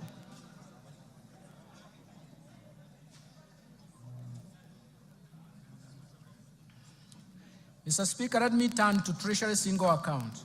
Mr. Speaker, the PFM Act 2012 and its attendant registration provides for the establishment of the Treasury Single Account, TSA as we call it, system at both national and county government levels. Based on the experience over the last 10 years since the enactment of PFM Act 2012, the need to review the scope of TSC implementation has become apparent. To improve public cash management, it is necessary to operationalize other elements of the TSA system and that are envisaged in the law. The automation of government payments through the Integrated Financial Management Information System, IFMIS, and the Central Bank of Kenya Internet Banking, IB, system forms a good basis to widen the scope of Treasury Single Account system. The National Treasury undertook an inventory of bank accounts and balances held by public sector entities in various financial institutions and established that as at 30th June 2023, these entities held Kenya shillings 431.7 billion with various financial institutions. These large cash balances were not immediately accessible at the time when the government was very, very cash strained. Mr. Speaker, to address this challenge and underscore the government's unwavering commitment for fiscal discipline, transparency, and efficiency in the management of public finances, the Cabinet approved the implementation of Treasury Single Account system in a clustered approach. The system will consolidate government cash resources into a single account held at the Central Bank of Kenya and sub-treasury single accounts at the commercial banks. The National Treasury in this respect will establish a treasury function to manage the TSA and the TSA sub-account structure so that every day the government financial position is known and ascertained. The migration of the TSA system commences on 1st July 2024. Let me now turn to resource allocation under the bottom-up economic transformation agenda. Mr. Speaker, let me turn the highlights to government spending priorities in the coming financial year. And in light of the revenue challenges, significant expenditure demands, spending in the financial year 2024 to 2025 will focus on bottom-up economic transformation agenda priorities on 5 core areas with the highest impact on the economy. The first one will be agricultural transformation and inclusive growth. Mr. Speaker, the government focus will be on agricultural transformation and inclusive growth through the value chains approach. This aims at providing adequate and affordable working capital to all farmers through cooperative societies. We consider them as aggregators, and deploy the modern agricultural risk management instruments that ensure farming is profitable and incomes are predictable. In addition, it aims to transform farmers from food deficit to surplus producers through input finance, subsidies, and intensive agricultural extension support. This will raise productivity of key food value chains, reduce dependence on basic food imports, revamp underperforming export crops, and expand to new high-value emerging crops and boost tea value chain through breeding and branding. Mr. Speaker, to attain food and nutrition security, I proposed an allocation of Kenya shillings 54.6 billion for various programs under this sector. This includes Kenya shillings 10 billion for the fertilizer subsidy program, Kenya shillings 6.1 billion for the National Agricultural Value Chain Development Project, Kenya shillings 2.5 billion for the Enable Youth Program, Kenya shillings 2.4 billion for the Enable Youth and Women in Agriculture, Kenya shillings 747 million for small-scale irrigation value chain, irrigation and value addition project, Kenya shillings 642.5 million for the food security and crop diversification project. Mr. Speaker, to improve livestock production, I propose Kenya shillings 2.4 billion for de-risking, inclusive and value enhancement of pastoral economies program, Kenya shillings 1.5 billion for livestock value chain support project, Kenya shillings 1.5 billion for Kenya livestock commercialization program, Kenya shillings 192.5 million for the embryo transfer project. I have also proposed Kenya shillings 300 million for the development leather industrial park, Kenani. Mr. Speaker, to support the growth of the brew economy, I propose a total of Kenya shillings 11.3 billion to the brew economy and fisheries subsector. This includes 3.7 billion to aquaculture business development project, Kenya shillings 3.1 billion to the Kenya Marine Fisheries and Socio-Economic Development Project, Kenya shillings 540 million for rehabilitation of fish riding sites, Kenya shillings 695.5 million for Riwatoni Ultra-Modern Fish Hub, and Kenya shillings 600 million for marine fish assessment. Mr. Speaker, to raise agricultural productivity and enhance resilience to climate change risks in targeted smallholder farming and even pastoral communities, I propose an allocation of 340 million shillings towards adding drought and emergencies project. Mr. Speaker, to ensure legitimacy of land ownership and settle the land race, I propose a sum of 5.5 billion. This allocation will cater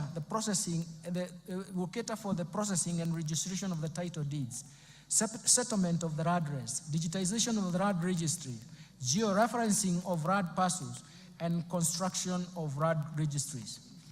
Second, I want to turn to transforming micro, small, and medium enterprises economy. Mr. Speaker, accessibility and affordable credit to most Kenyans at the bottom of the pyramid remains a challenge. To address this challenge, the government is proposing an additional allocation of 5 billion shillings to the Financial Inclusion or Hustlers Fund to scale up access to credit for households and MSMEs. I also propose an additional 200 million for the Youth Enterprise Development Fund, Kenya shillings 162.5 million for the Center for Entrepreneurship Project, and Kenya shillings 1.9 billion for rural Kenya Financial Inclusion Facility. Third, let me turn to housing and settlement, Mr. Speaker. Mr. Speaker, the government's commitment to turn the housing challenge into an economic opportunity to create quality jobs for the youth directly in the construction sector and indirectly through the production of building products. This will be achieved through, among other measures, facilitating a delivery of 200,000 houses per annum and enabling low-cost housing mortgages.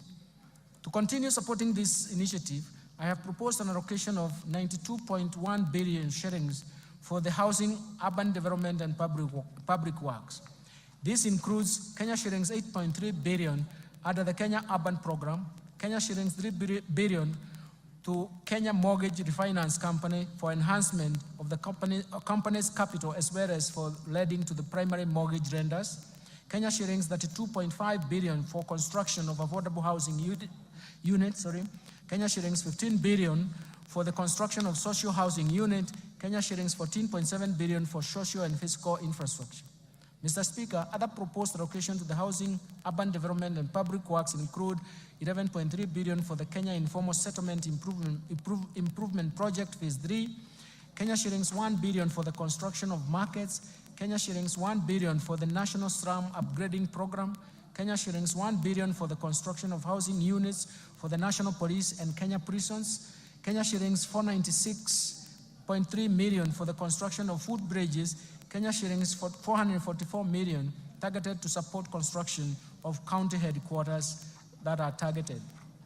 Fourth, universal healthcare coverage. Mr. Speaker, the government is committed and determined to realize the the constitutional right to health by promoting access to quality and affordable healthcare through universal healthcare coverage program. Towards this end, Mr. Speaker, I have proposed an allocation of 127 billion to the health sector to support various activities and programs. These include 4.2 billion for Kenya shillings, 4.2 billion for universal healthcare coverage, coordination and management unit, Kenya shillings 2 billion for free maternity healthcare, Kenya shillings 3.6 billion for managed equipment services, Kenya shillings 861.5 million to provide medical cover for the orphans, elderly, and severely disabled persons in our society, Kenya shillings 4.6 billion to cater for the stipend and acquisition of specialized medical equipment for the community health promoters, and 4.1 billion shillings for primary health care fund. Mr. Speaker, throughout the cases of HIV, AIDS, malaria, and tuberculosis, and enhance the vaccines and immunization program in the country, I have proposed Kenya shillings 28.7 billion for the Global Fund, and Kenya shillings 4.6 billion for vaccines and immunization programs, respectively. Mr. Speaker, to enhance the early diagnosis and management of cancer and reduce the burden of treatment among Kenyans, I have proposed an allocation of Kenya shillings 1.1 billion to strengthen cancer management in Kenyatta National Hospital and Kisii Level 5 hospitals. I have also proposed Kenya shillings 2 billion to the Emergencies, Chronic and Critical Illness Fund. Mr. Speaker, to improve health service delivery, I have proposed a sum of Kenya shillings 29.7 billion for Kenyatta National Hospital and Moi Teaching and Referral Hospitals. This includes 2.6 billion for the construction of Kenyatta National Hospital Burns and Pediatric Center. I've also proposed Kenya shillings 5.2 billion for the Kenya Medical Supplies Agency, Kenya shillings 2.5 billion for the Kenya Medical Research Institute, Kenya shillings 1 billion for procurement of family planning and reproductive health commodities, and Kenya shillings 760 million for procurement of equipment at the National Blood Transfusion Services.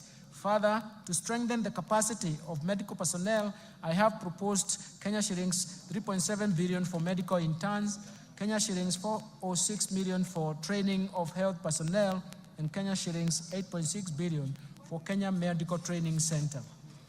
Finally, the digital superhighway and creative economy. Mr. Speaker, investment in digital superhighway and creative economy continues to play a critical role in enabling the government achieve the objectives of bottom-up economic transformation agenda through increased productivity and competitiveness. On the creative economy promotion of music, theater, and graphic design, digital animation, fashion, and craft, among others, continues to create jobs opportunities for the youth. Mr. Speaker, to support the growing digital superhighway and creative economy, I have proposed an allocation of Kenya shillings 16.3 billion to fund the initiatives in the information, communication, and technology sector. Specifically, this proposed allocation includes 1.1 billion for government shared services, 704 million for digital superhighway, 2.3 billion for the construction of Kenya Advanced Institute of Science and Technology at Concert Technopolis, 2.8 billion for Kenya Digital Economy Acceleration Project, and 2.8 billion for maintenance and rehabilitation of the last mile county connectivity network. In order to fast-track the developments of the Concert Technopolis city, I have proposed an allocation of 1.5 billion for the horizontal infrastructure phase 1 and Kenya shillings 5.2 billion for the Concert data center and smart city facilities. Other key allocations to critical sectors supporting better include investment in critical infrastructure. Mr. Speaker, the government continues to expand and maintain critical infrastructure in roads, railways, sea, and airports to achieve socio-economic transformation. that will also enhance Kenya's competitiveness and facilitate cross-border trade and regional integration. Towards this end, I have proposed an allocation of Kenya shillings 193.4 billion for development of roads. This includes 86.2 billion to support construction of roads and bridges, Kenya shillings 37.7 billion for the rehabilitation of roads, and Kenya shillings 69.5 billion for road maintenance. Mr. Speaker, to expand the railway transport and even associated infrastructure, I have proposed Kenya shillings 25.2 billion. I've also proposed Kenya shillings 2.4 billion for infrastructure development at Dogokudu Special Economic Zone, Kenya shillings 1 billion for Nairobi Bus Rapid Transport Project, Kenya shillings 316 million for promotion of e-mobility project, and Kenya shillings 239.4 billion for the development of Nairobi Railway City. To facilitate movement of goods and people in our inland waters, I have proposed an additional Kenya shillings 200 million for acquisition of ferries for Lake Victoria. Mr. Speaker, to scale up production of reliable and affordable energy, I have proposed an allocation of 69.7 billion to the energy subsector. This includes Kenya shillings 27.8 billion for the national grid system, Kenya shillings 24 billion for rural electrification, Kenya shillings 14 billion for the development of geothermal energy, Kenya shillings 2.2 billion for the alternative energy technologies, and Kenya shillings 920 million for the development of nuclear energy. Mr. Speaker, I now turn to improving education outcomes. The government continues to invest in education to improve education outcomes and create a level playing field for all Kenyan children. Mr. Speaker, from this end, I have proposed a total allocation of 656.6 billion, or 27.6% of total expenditures to the education sector. This includes Kenya shillings 358.2 billion to the Teacher Service Commission, Kenya shillings 142.3 billion for basic education, Kenya shillings 128 billion for higher education and research, Kenya shillings 30.7 billion for technical vocational education and training.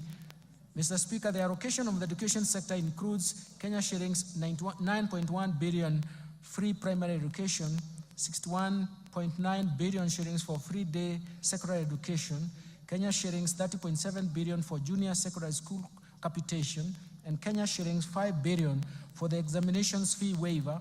In addition, Mr. Speaker, I have proposed an allocation of Kenya shillings 13.4 billion for the conversion of 46,000 junior secondary school interns to permanent and pensionable terms. Kenya shillings 1.3 billion for the training of teachers on competency-based curriculum, and Kenya shillings 360 million for the digital literacy program and ICT integration in our secondary schools. Mr. Speaker, to support infrastructure and infrastructure development and ensure safe learning in our schools, I have proposed an allocation of Kenya shillings 3.2 billion for primary and secondary schools infrastructure, Kenya shillings 1 billion for construction of classroom for junior secondary schools, and Kenya shillings 2.3 billion for the construction and equipping of technical training institutes and vocational training centers. Further, I have proposed Kenya shillings 11.1 billion for the Kenya Primary Education Equity in Learning Program, Kenya shilling 1.8 billion for construction of integrated resource centers, and Kenya shillings 1.5 billion for the Kenya Secondary Education Quality Improvement Project. Mr. Speaker, other proposed allocations to the education sector include Kenya shillings 1.1 billion for the research, science, and technology innovation. Mr. Speaker, the government is implementing the new funding model for public universities and TVET institutions through the provision of government scholarships and loans apportioned according to students' need. The new funding framework seeks to offer students whose households are at the bottom of the pyramid equal opportunity in accessing university education, as well as technical training. Towards this end, Mr. Speaker, I have proposed an allocation of Kenya shillings 35.9 billion to the Higher Education Loans Boards for provision of loans to university and TVET students.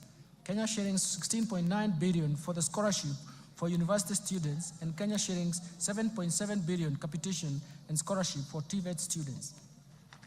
Let me move now to supporting manufacturing for job creation. Mr. Speaker, further to promote local industries, I have proposed an allocation of Kenya shillings 23.7 billion under various implementing ministries, departments, and agencies.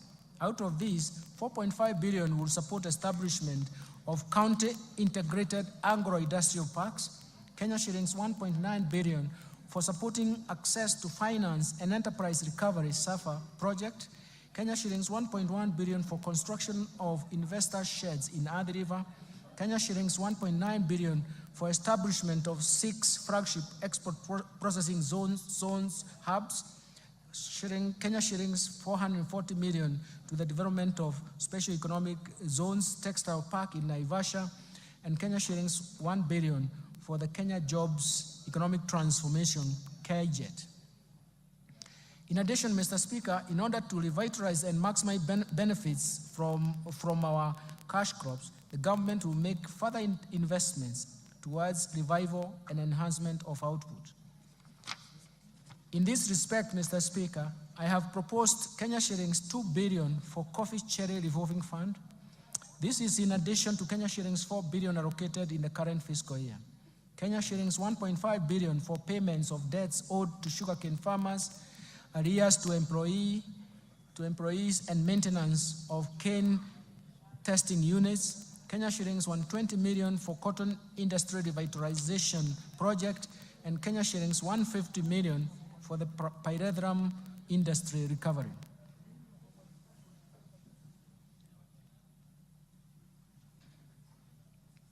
Mr. Speaker, in order to reduce over-reliance of the importation of edible oils and encourage local production and processing, I have proposed Kenya shillings 90 million for the coconut industry revitalization project, Kenya shillings 260 million for the National Edible Oils Crop Promotion Project, and an allocation to National Agricultural Value Chain Development Project, which includes support for cashew nut development. Mr. Speaker, to enhance milk processing, I have proposed Kenya shillings 1.5 billion for excess milk mop-up, Kenya shilling 500 million for modernization of KCC milk factories, and Kenya shillings 250 million for the construction of a milk factory in Narok.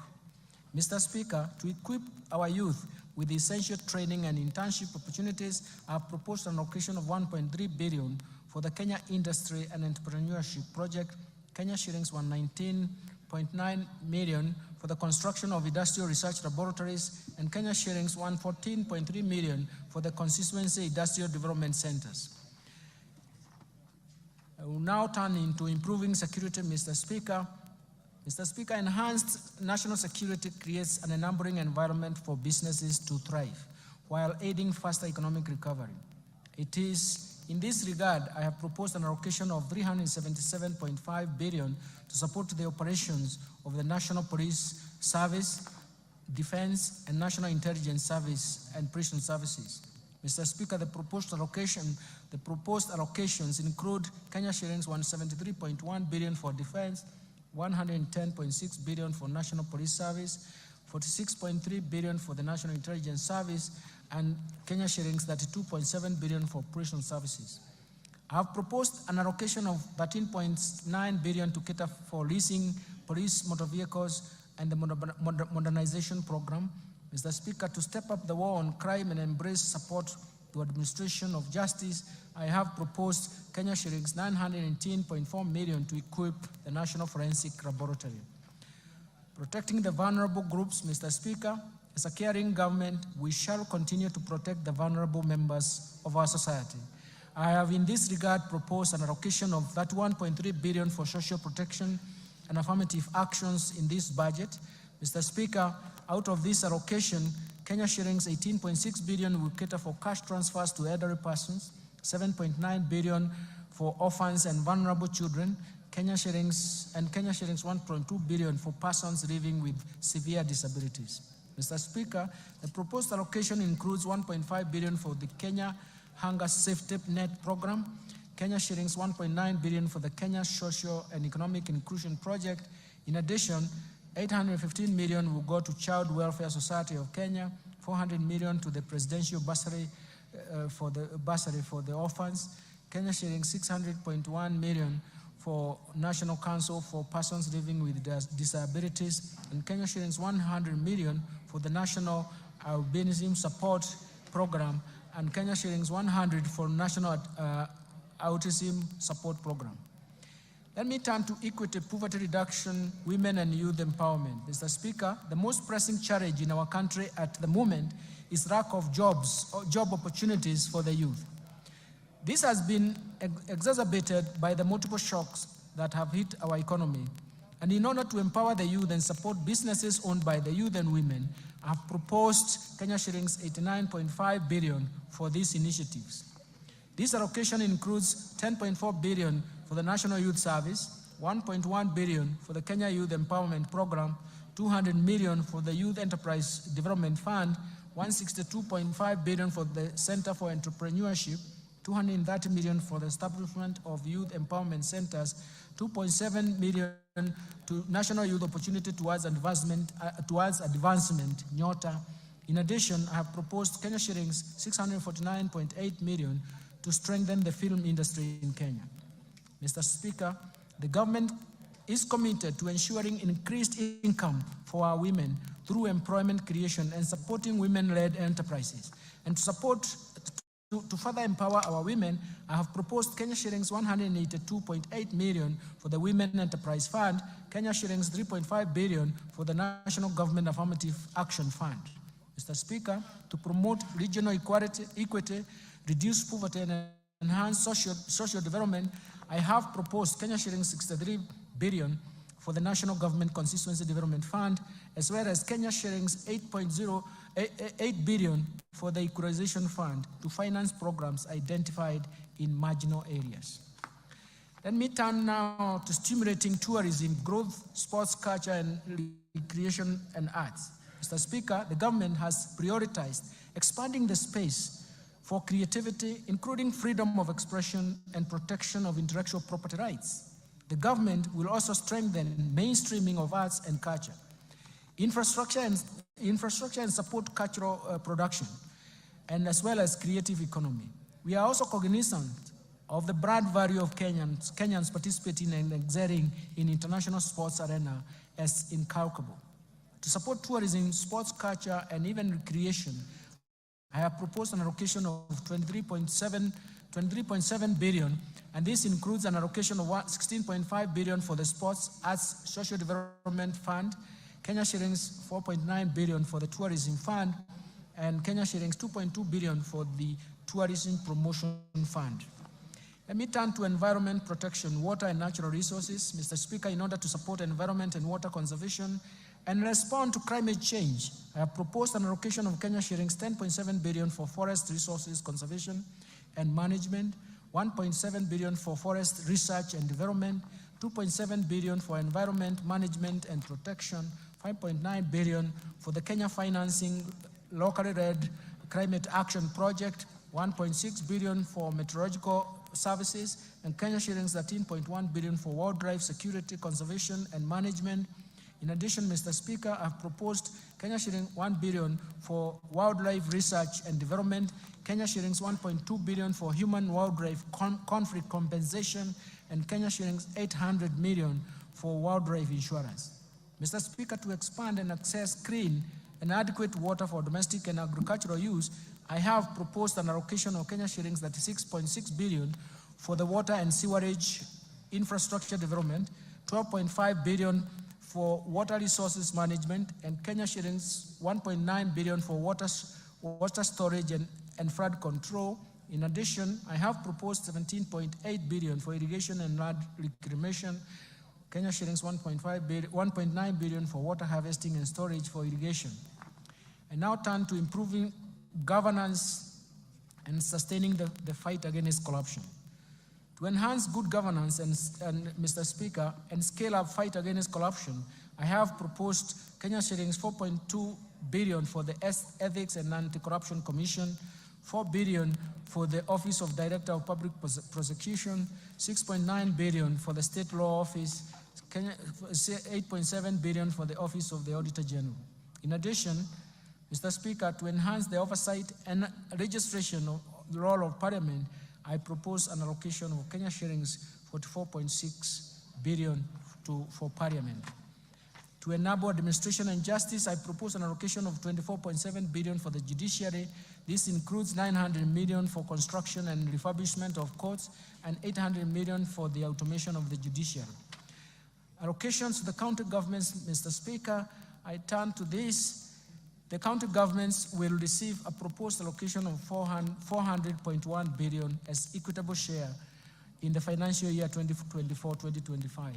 It's for the first time that they have arrived to this figure of 400 and surpassed it in the last 12 years of devolution. As equitable share of financial year 2024-2025. And this is equivalent to 25.48% of the actual revenue raised nationally for the financial year 2020-2021, which is in compliance with Article 203, subsection 2 of the Constitution of Kenya. In addition to the equitable share of revenue, a further 44.4 billion has been proposed as additional allocation to county governments. This comprises of 8.76 billion for the national government share of revenue, Kenya shillings 35.66 billion from proceeds of external loans and grants for the external loans and grants. Equalization Fund, Mr. Speaker, we have proposed an allocation of 8 billion for the Equalization Fund, which is 0.5% of the actual revenue raised nationally in 2020-2021 reference year. Measures to enhance county government's own source revenue, Mr. Speaker, the National Treasury is implementing a policy to support the enhancement of own source revenue by county governments as we await the enactment of the National Rating Bill. This bill will enable the county governments to correct more property rates, including contribution in lieu of rates. In addition, Mr. Speaker, a multi-agency committee has been formed to manage the rollout of the proposed integrated county revenue management system in 47 county governments. This system will increase transparency, accountability, and efficiency in revenue collection. Let me turn now to taxation measures, Mr. Speaker.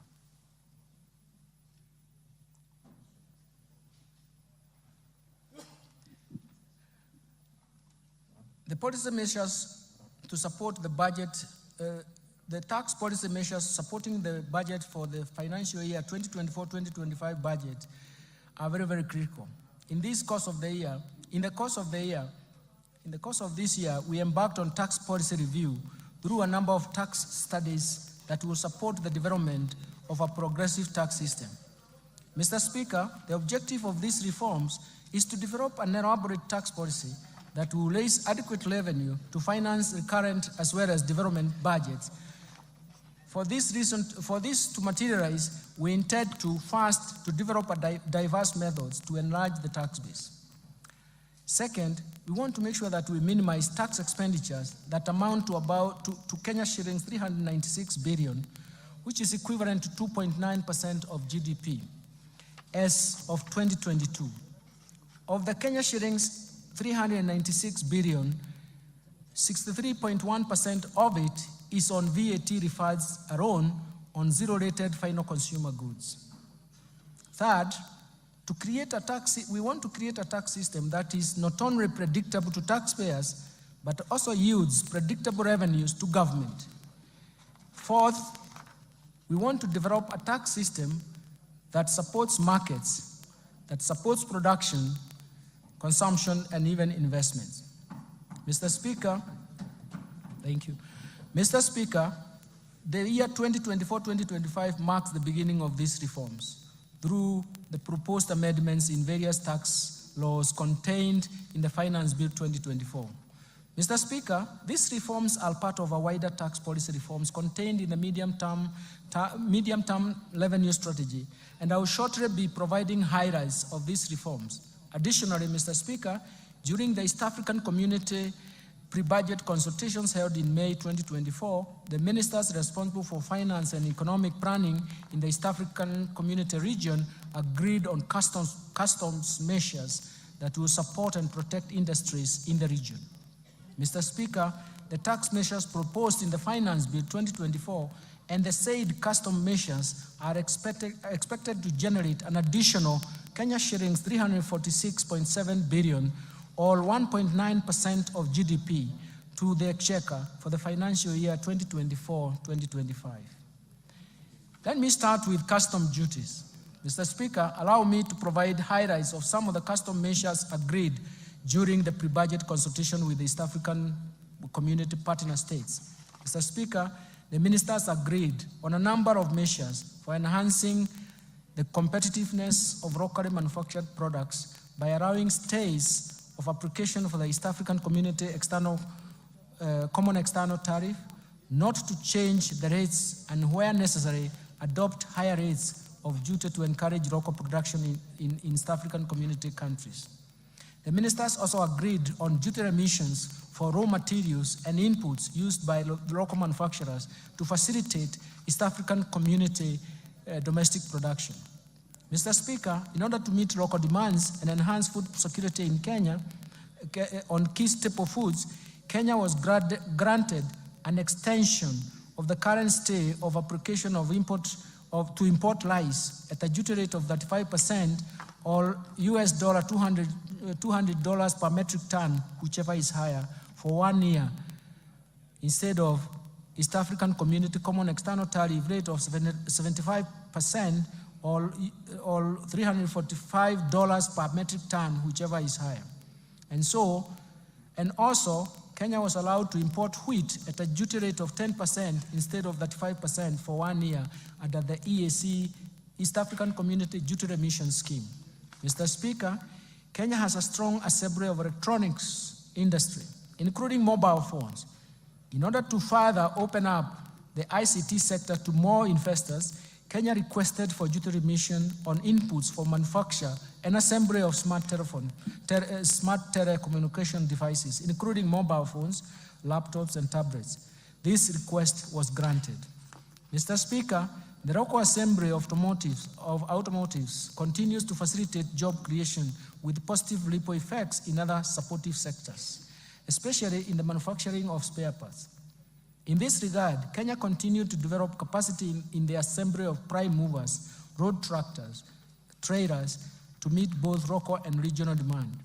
In order to safeguard this capacity, Kenya was granted a stay of application of East African Common External Tariff rate of 10% to apply a duty rate of 25% for prime movers and 35% for trailers for 1 year. Further, in order to continue supporting the assembly of motorcycles in the region, East African Community ministers in this regard agreed to extend the duty remission on importation of raw materials for the manufacture of parts used in the assembly of motorcycles, including leaf springs and wiring harness. In addition, ministers agreed to extend duty remission for completely knocked down kits for assembly of motorcycles at the rate of 10%. Mr. Speaker, the growth of investment in metal and allied subsector has enhanced the capacity to manufacture various iron and steel products in the region. To safeguard the gains in this subsector, the ministers agreed to retain the duty rate at 35% with the corresponding specific rates for imported iron and steel products for a further 1 year. In order to promote and protect textile and apparel sector, which is one of the 9 bottom-up economic transformation agenda value chains prioritized in this budget, Kenya was allowed to apply a rate of 25% on selected fabric products with corresponding specific duty rates in order to curb undervaluation and under-invoicing of imported products. Further, to ensure competitiveness of textile products that are produced locally in sufficient quantities, Kenya was granted a stay of application and will apply a higher duty of 35%. Mr. Speaker, in order to reduce production costs of animal feeds, Kenya was allowed to extend importation of inputs for manufacturers of animal feeds duty-free under the East African Community Duty Remission Scheme. Mr. Speaker, leather and leather products is one of the value chains under BETA. Kenya has sufficient supply of hides and skins to meet the demand from local manufacturers of leather and leather products. In order to promote this industry and enhance incomes of our pastoral farmers, the ministers agreed to retain a stay of application of duty import on imported leather bags at 35% for Kenya. Mr. Speaker, I have just highlighted a few of the customs measures agreed by East African Community Ministers of Finance. The complete list will be gazetted by the East African Community Secretariat and will become effective starting June 1st July 2024. Let me now turn to the finance bill, Mr. Speaker.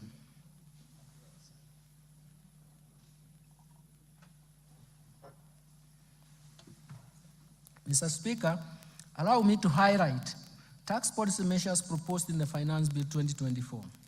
I will begin with the proposed amendments to the Income Tax Act, followed by Value-Added Tax, Excise Duty Act, Tax Procedures Act, and miscellaneous fees and levies.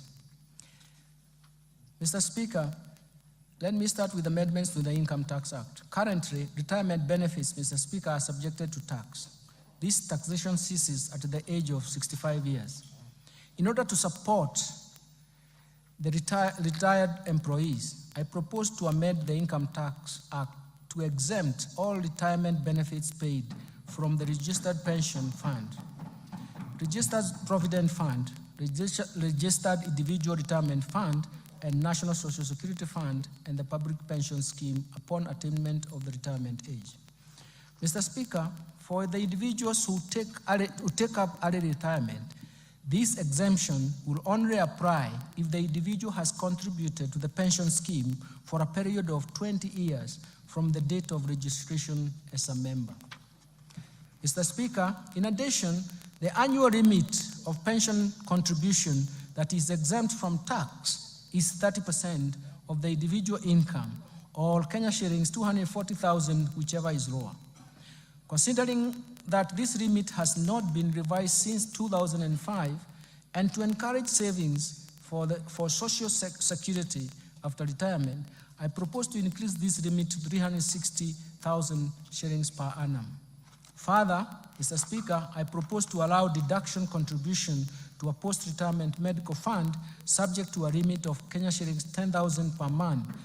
This will promote savings for post-retirement healthcare needs. Mr. Speaker, currently the threshold above which withholding tax applies on payments for management fees, professional fees, training fees, and contractual fees is Kenya shillings 24,000 per month. I propose to amend the Income Tax Act to remove this threshold since it creates a room for tax planning and is a challenge to tax administration. Mr. Speaker, despite the Income Tax Act providing a corporate tax rate of 30%, some taxpayers pay tax at an effective rate of less than 15%. This is due to vigorous tax planning and tax incentives provided under the Act. To prevent this practice, I propose to amend Income Tax Act to introduce a minimum top-up tax payable by a multinational group with a consolidated annual turnover of euro 750 million, whose effective corporate tax rate is below 15%. Mr. Speaker, the spectrum of license fees paid by telecommunication operators are currently not tax deductible, creating unfairness in the tax system. In this regard, I propose to amend the Income Tax Act to allow telecommunications network operators to deduct the spectrum licenses fees over a period of 10 years. Mr. Speaker, advanced pricing agreements have emerged as a valuable tool for preventing tax disputes related to transfer pricing of cross-border transactions. In this regard, I propose to empower the Commissioner to enter into advanced pricing agreement with taxpayers engaged in transactions with related entities. Mr. Speaker, to attract international financial investors in Kenya and reinforce Kenya's position as a regional financial hub, I propose to reduce the rate of capital gains tax from 15% to 5% for firms certified by the Nairobi International Financial Center Authority. Mr. Speaker, a transfer of property between an individual and an entity where the individual holds 100% shareholding does not constitute a gain. In this respect, I propose to exclude from capital gains tax this kind of transfer. Mr. Speaker, the digital services tax was introduced to prevent tax-based erosion occasioned by migration of traditional businesses from physical shops to online platform that is not feasible by the Commissioner of Tax, by the Commissioner for Tax purposes. It has been noted that the design of the tax does not capture all taxpayers, leading not only to loss of revenue, but also to unfairness in taxation. For this reason, and in line with international best practice, I propose to amend the Income Tax Act to replace the digital service tax with the significant economic presence tax. Mr. Speaker, to expand the tax base and make our country self-reliant, I propose to introduce an annual motor vehicle tax at the rate of 2.5%, the value of the vehicle, subject to minimum amount of Kenya shillings 5,000. Mr. Speaker, let me now turn to gains. There are substantial gains for Kenyans. Mr. Speaker, currently the tax-free amount on subsistence allowance paid to employees in the private sector for a period spent outside the usual place of work while on official duties is capped at Kenya shillings 2,000 per day. This is quite low considering the inflation that has occurred over the years. To cushion employees in the private sector from high cost of living, I propose to review the threshold to an amount not exceeding 5% of the employee's monthly gross earnings. Second, Mr. Speaker, the affordable housing levy and pay as you earn are calculated from the same base, leading to double taxation. To address this, I propose to make the housing levy deductible expense. This means that there is a tax savings for Kenyans and therefore affording Kenyans more money in the pocket. Mr. Speaker, in order to encourage Kenyans to continue constructing their own houses, I propose to increase the limit of interest payments that qualify for mortgage relief from Kenya shillings 300,000 to Kenya shillings 360,000 per annum. Let me turn now, Mr. Speaker, to amendments to the value-added tax. Mr. Speaker, I will now highlight the amendments of the value-added tax. Mr. Speaker, currently the registration of VAT is a requirement for a person who makes taxable supplies of Kenya shillings 5 million or more. This threshold was last reviewed in 2007. In recognition to the effects of inflation over the years and to enhance efficiency in tax administration, I propose to increase the threshold to Kenya shillings 8 million. Mr. Speaker, the VAT Act allows taxpayers making both taxable and exempt supplies to claim input tax where the proportion of exempt supplies is less than 10%. This has led to tax planning and hence loss of government revenue. To address this, I have proposed the removal of the threshold so that only the input tax relating to taxable supplies are deductible. Mr. Speaker, in support of the government's effort to combat malaria, I propose to remove VAT on mosquito repellents and raw materials used in the manufacture of repellents. This will encourage local production of the repellents. Mr. Speaker, tax expenditure was estimated at 393.6 billion, or about 2.9% of GDP for the year 2022.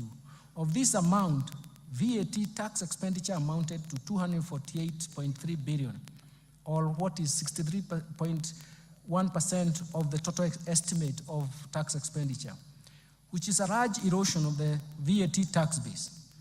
Mr. Speaker, tax expenditure creates avenues for revenue leakage and thus denying government the revenue to support key priorities that benefit majority of Kenyans, of the citizens in Kenya.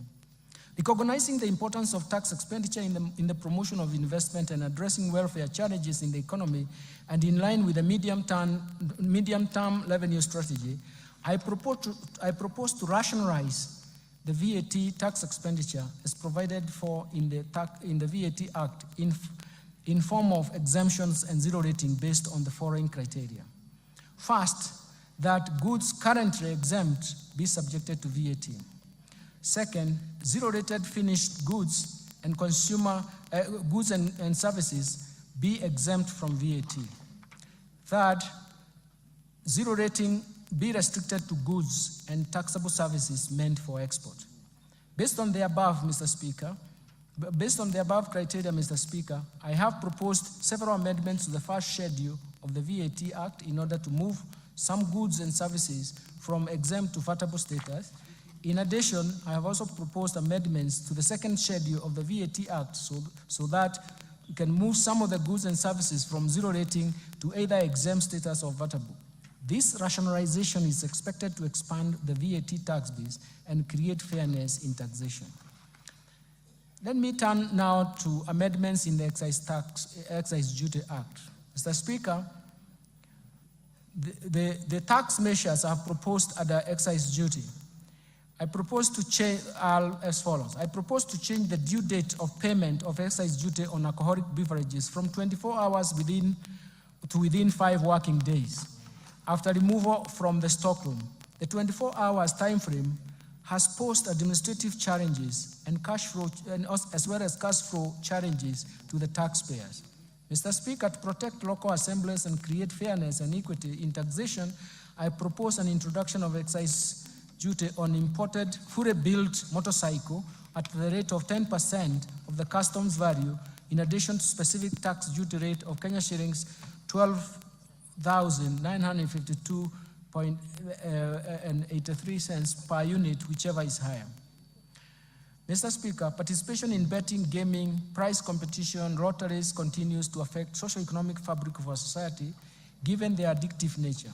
Mr. Speaker, last year we raised the excise duty on these activities from 7.5% to 12.5% to discourage participation. Despite this increase, participation rate in these activities by Kenyan citizens, especially school-going children and young adults, continues to persist.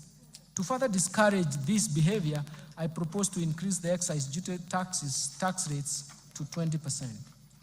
Mr. Speaker, in line with research findings commissioned by the National Treasury on the taxation of alcoholic beverages, I propose to review the excise duty structure on wines and beer from specific rates per litre to the rate of Kenya shillings 22 shillings and 50 cents per centiliter of pure alcohol. In other words, we want to start taxing alcohol beverages on the basis of alcohol content. Further, I propose to change excise duty rate on spirits from specific rates per litre to Kenya shillings 16 per centiliter of pure alcohol. This new structure of taxation based on alcoholic content does not distort the markets, and does not affect the investment decision, and it is expected to encourage responsible consumption behavior of these alcoholic beverages. Mr. Speaker, I also propose to review excise duty structure on cigarettes in line with research conducted and advice that has recommended harmonization of excise duty rates for cigarettes with and without filters at the rate of Kenya shillings 4,100 per mille. This will reduce the incentive for misdeclaration and illicit trade. Mr. Speaker, I propose to increase the excise duty rate from Kenya shillings 1,594.50 cents per kilogram to Kenya shillings 2,000 per kilogram on products containing nicotine or nicotine substitute to address their adverse effects on human health. This excludes those approved medicinal products. Additionally, I propose to increase the excise duty rate on liquid nicotine for electronic cigarettes from Kenya shillings 70 per milliliter to Kenya shillings 100 per milliliter. Mr. Speaker, to provide fair treatment to both residents and non-residents offering excisable services, I propose to amend the Excise Duty Act to charge excisable services offered in Kenya by non-resident through a digital platform. Mr. Speaker, the Finance Act introduced excise duty on fees charged on advertisement of alcoholic beverages, betting, gaming, rotaries, and prize competition on TVs, print media, billboards, and FM stations. This resulted to a shift in choice of advertisement platform from the traditional media to internet and social media. To create a level playing field and to achieve the intended purpose, I propose to expand the scope of this tax to include fees charged on internet and social media advertisements. Mr. Speaker, in order to enhance the administrative efficiency in the issuance of excise licenses to persons dealing with excisable goods or services, I have proposed an amendment to provide for issuance of licenses within 14 working days upon receipt of all required valid documents by the Commissioner. Mr. Speaker, the Finance Act 2023 introduced duty on imported eggs, potatoes, onions at the rate of 25%. To promote trade across East African region, I propose the removal of this excise duty on imported eggs, potatoes, and onions originating from East African Community Partner States, subject to goods meeting the East African Community Rules of Origin. Mr. Speaker, currently, excise duty is 15% on the following: telephone, internet data services, fees charged on money transfer services by banks, fees charged on money transfer by agencies and other financial services providers, and the fees charged on cellular phone service providers. I propose to retain the excise duty rate of 15% on fees charged on money transfer services by cellular phone service providers to benefit retail electronic payments ecosystem. Let me now move to amendments to Tax Procedures Act. Mr. Speaker, I will now highlight those proposed amendments of the Tax Procedures Act. Currently, there is no validity period for the agency notices issued for enforcement of correction of unpaid taxes. This gap often leads to tax disputes and delayed revenue correction. To address this, I propose to amend the Tax Procedures Act to provide 1 year validity period for agency notices.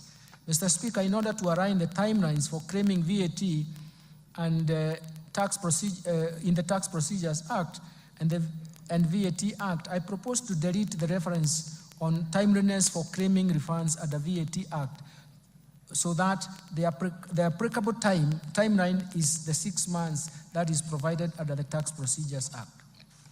Mr. Speaker, currently registered manufacturers whose value of investments is in the preceding 3 years is at least 3 million are exempted from withholding tax.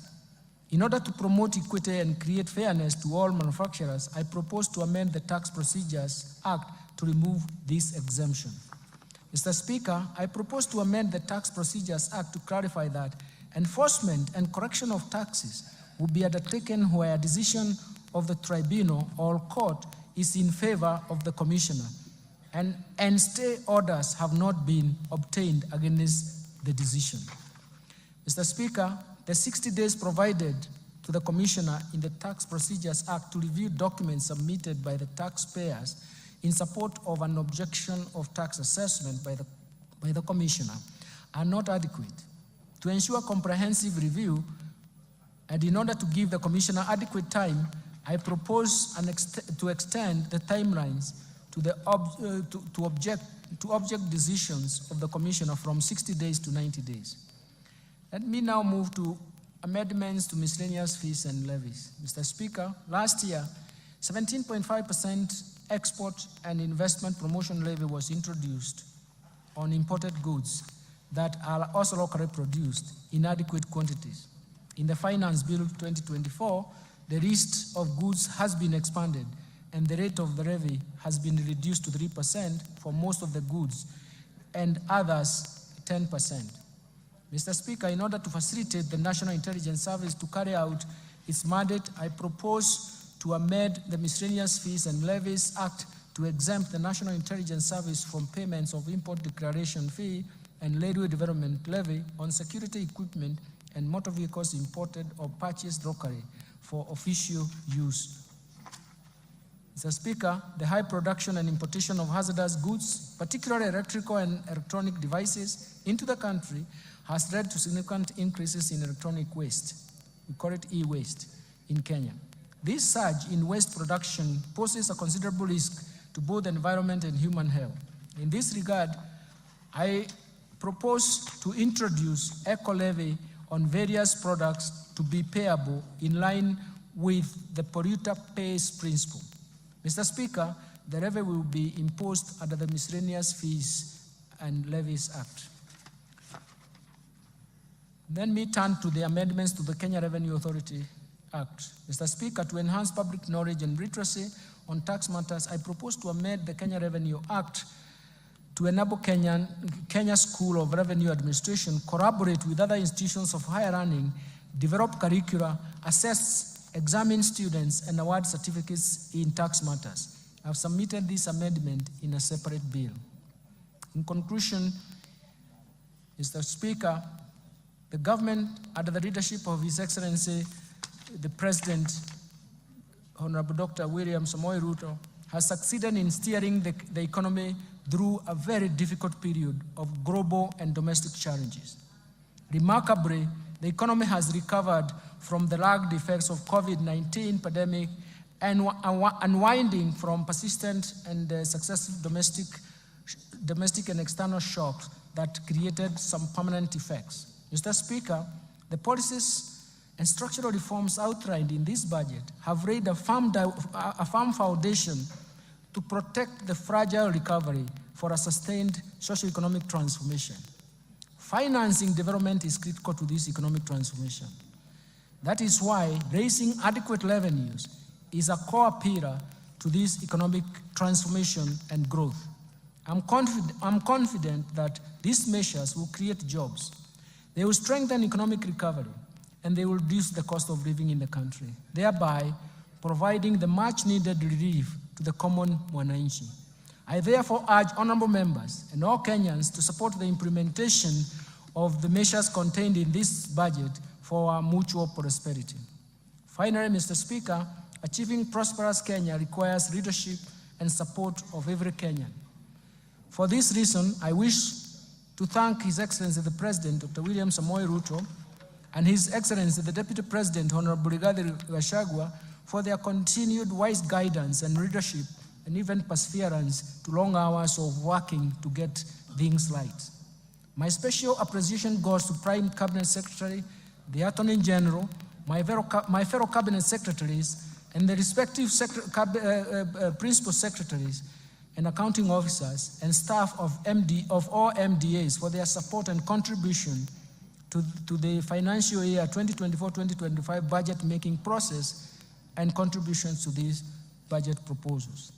My sincere appreciation also goes first to you, Honorable Speaker of the National Assembly, and your counterpart in the Senate, the majority and minority leaders of the entire House leadership, including respective clerks, for overseeing the approval process of the budget estimates for the financial year 2024-2025 and related documents.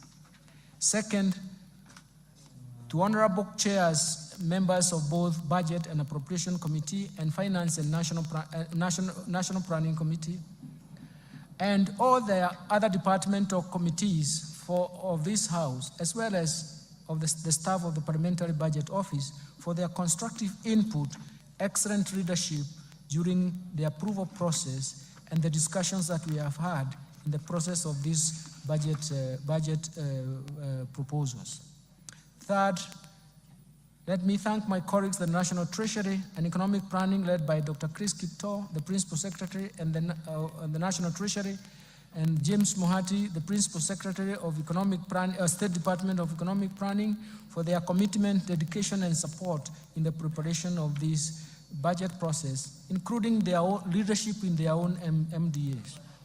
Fourth, I want to thank the management and staff of the Central Bank of Kenya, Kenya Revenue Authority, financial sector regulators, and other MDAs for their contributions and advice during this budget process. My gratitude also goes to the multilateral and bilateral bilateral development partners for their continued technical and financial support. And further, I thank the private sector for its sustained contribution to the discussions we have had to support the growth of our economy. Sixth, I wish to appreciate the media and non-state actors for their active engagement and even participation in the 2024-2025 budget process. Mr. Speaker, I remain immensely grateful to my family and their support and inspiration as I execute my duties at the National Treasury and Economic Planning, which is not an easy task, and I can tell you. Lastly, Mr. Speaker, my utmost gratitude goes to all Kenyans for their contributions, proposals, and suggestions received during the finalization of the budget proposals. The outcome of these measures are to our own benefits and a reward to perseverance on the difficulties that we have gone through and to solve the difficulties ahead of us. Thank you, and may God bless you. Mr. Speaker, before I resume my seat, you recall that I have already submitted to this House the budget estimates and the Finance Bill 2024 together with the accompanying documents as required by the Public Finance Management Act 2012. Today, I further submit the following documents to this august House, and I request that you graciously receive them.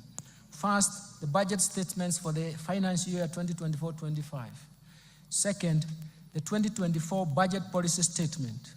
Third, estimates of revenue, grants, and loans for the financial year 2024-2025 budget. Fourth, financial statements for the financial year 2024-2025 budget. Fifth, medium-term debt management strategy 2024.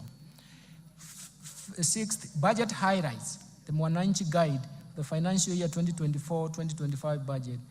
And finally, statistical annex of the budget statements for the financial year 2024-2025. Thank you, Honorable Speaker. I beg to move. Thank you, Minister.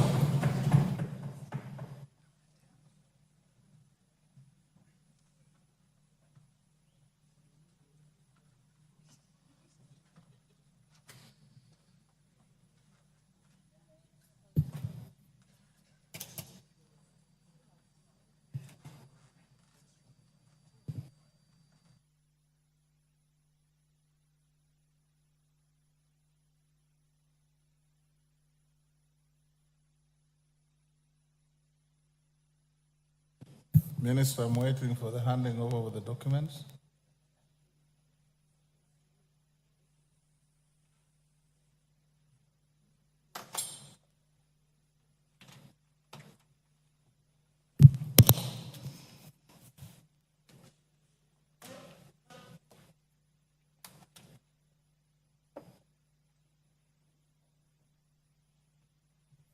Thank you. You may take your seat. Honorable members, I wish to thank the Cabinet Secretary for the National Treasury and Economic Planning for ably making a public pronouncement of the budget highlights and revenue-raising measures for the national government for the year 2024-25 and the medium term.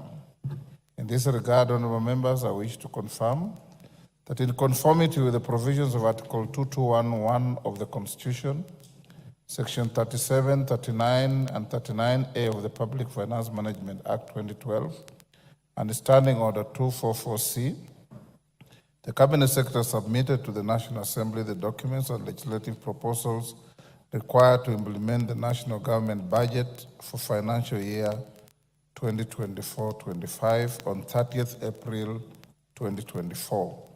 This is within the prescribed timeline. The documents submitted by the Cabinet Secretary included the estimates of revenue and expenditure for the national government and the Finance Bill 2024, which is currently under consideration by the House. Honorable members, it is now my pleasure to invite all honorable members, the Cabinet Secretary for the National Treasury, all Cabinet Secretaries present, and other invited guests to a reception at the Parliamentary Courtyard at the rise of the House. Honorable members, Now being 5:17 p.m., this House stands adjourned until Tuesday, 18th June 2024 at 2:30 p.m.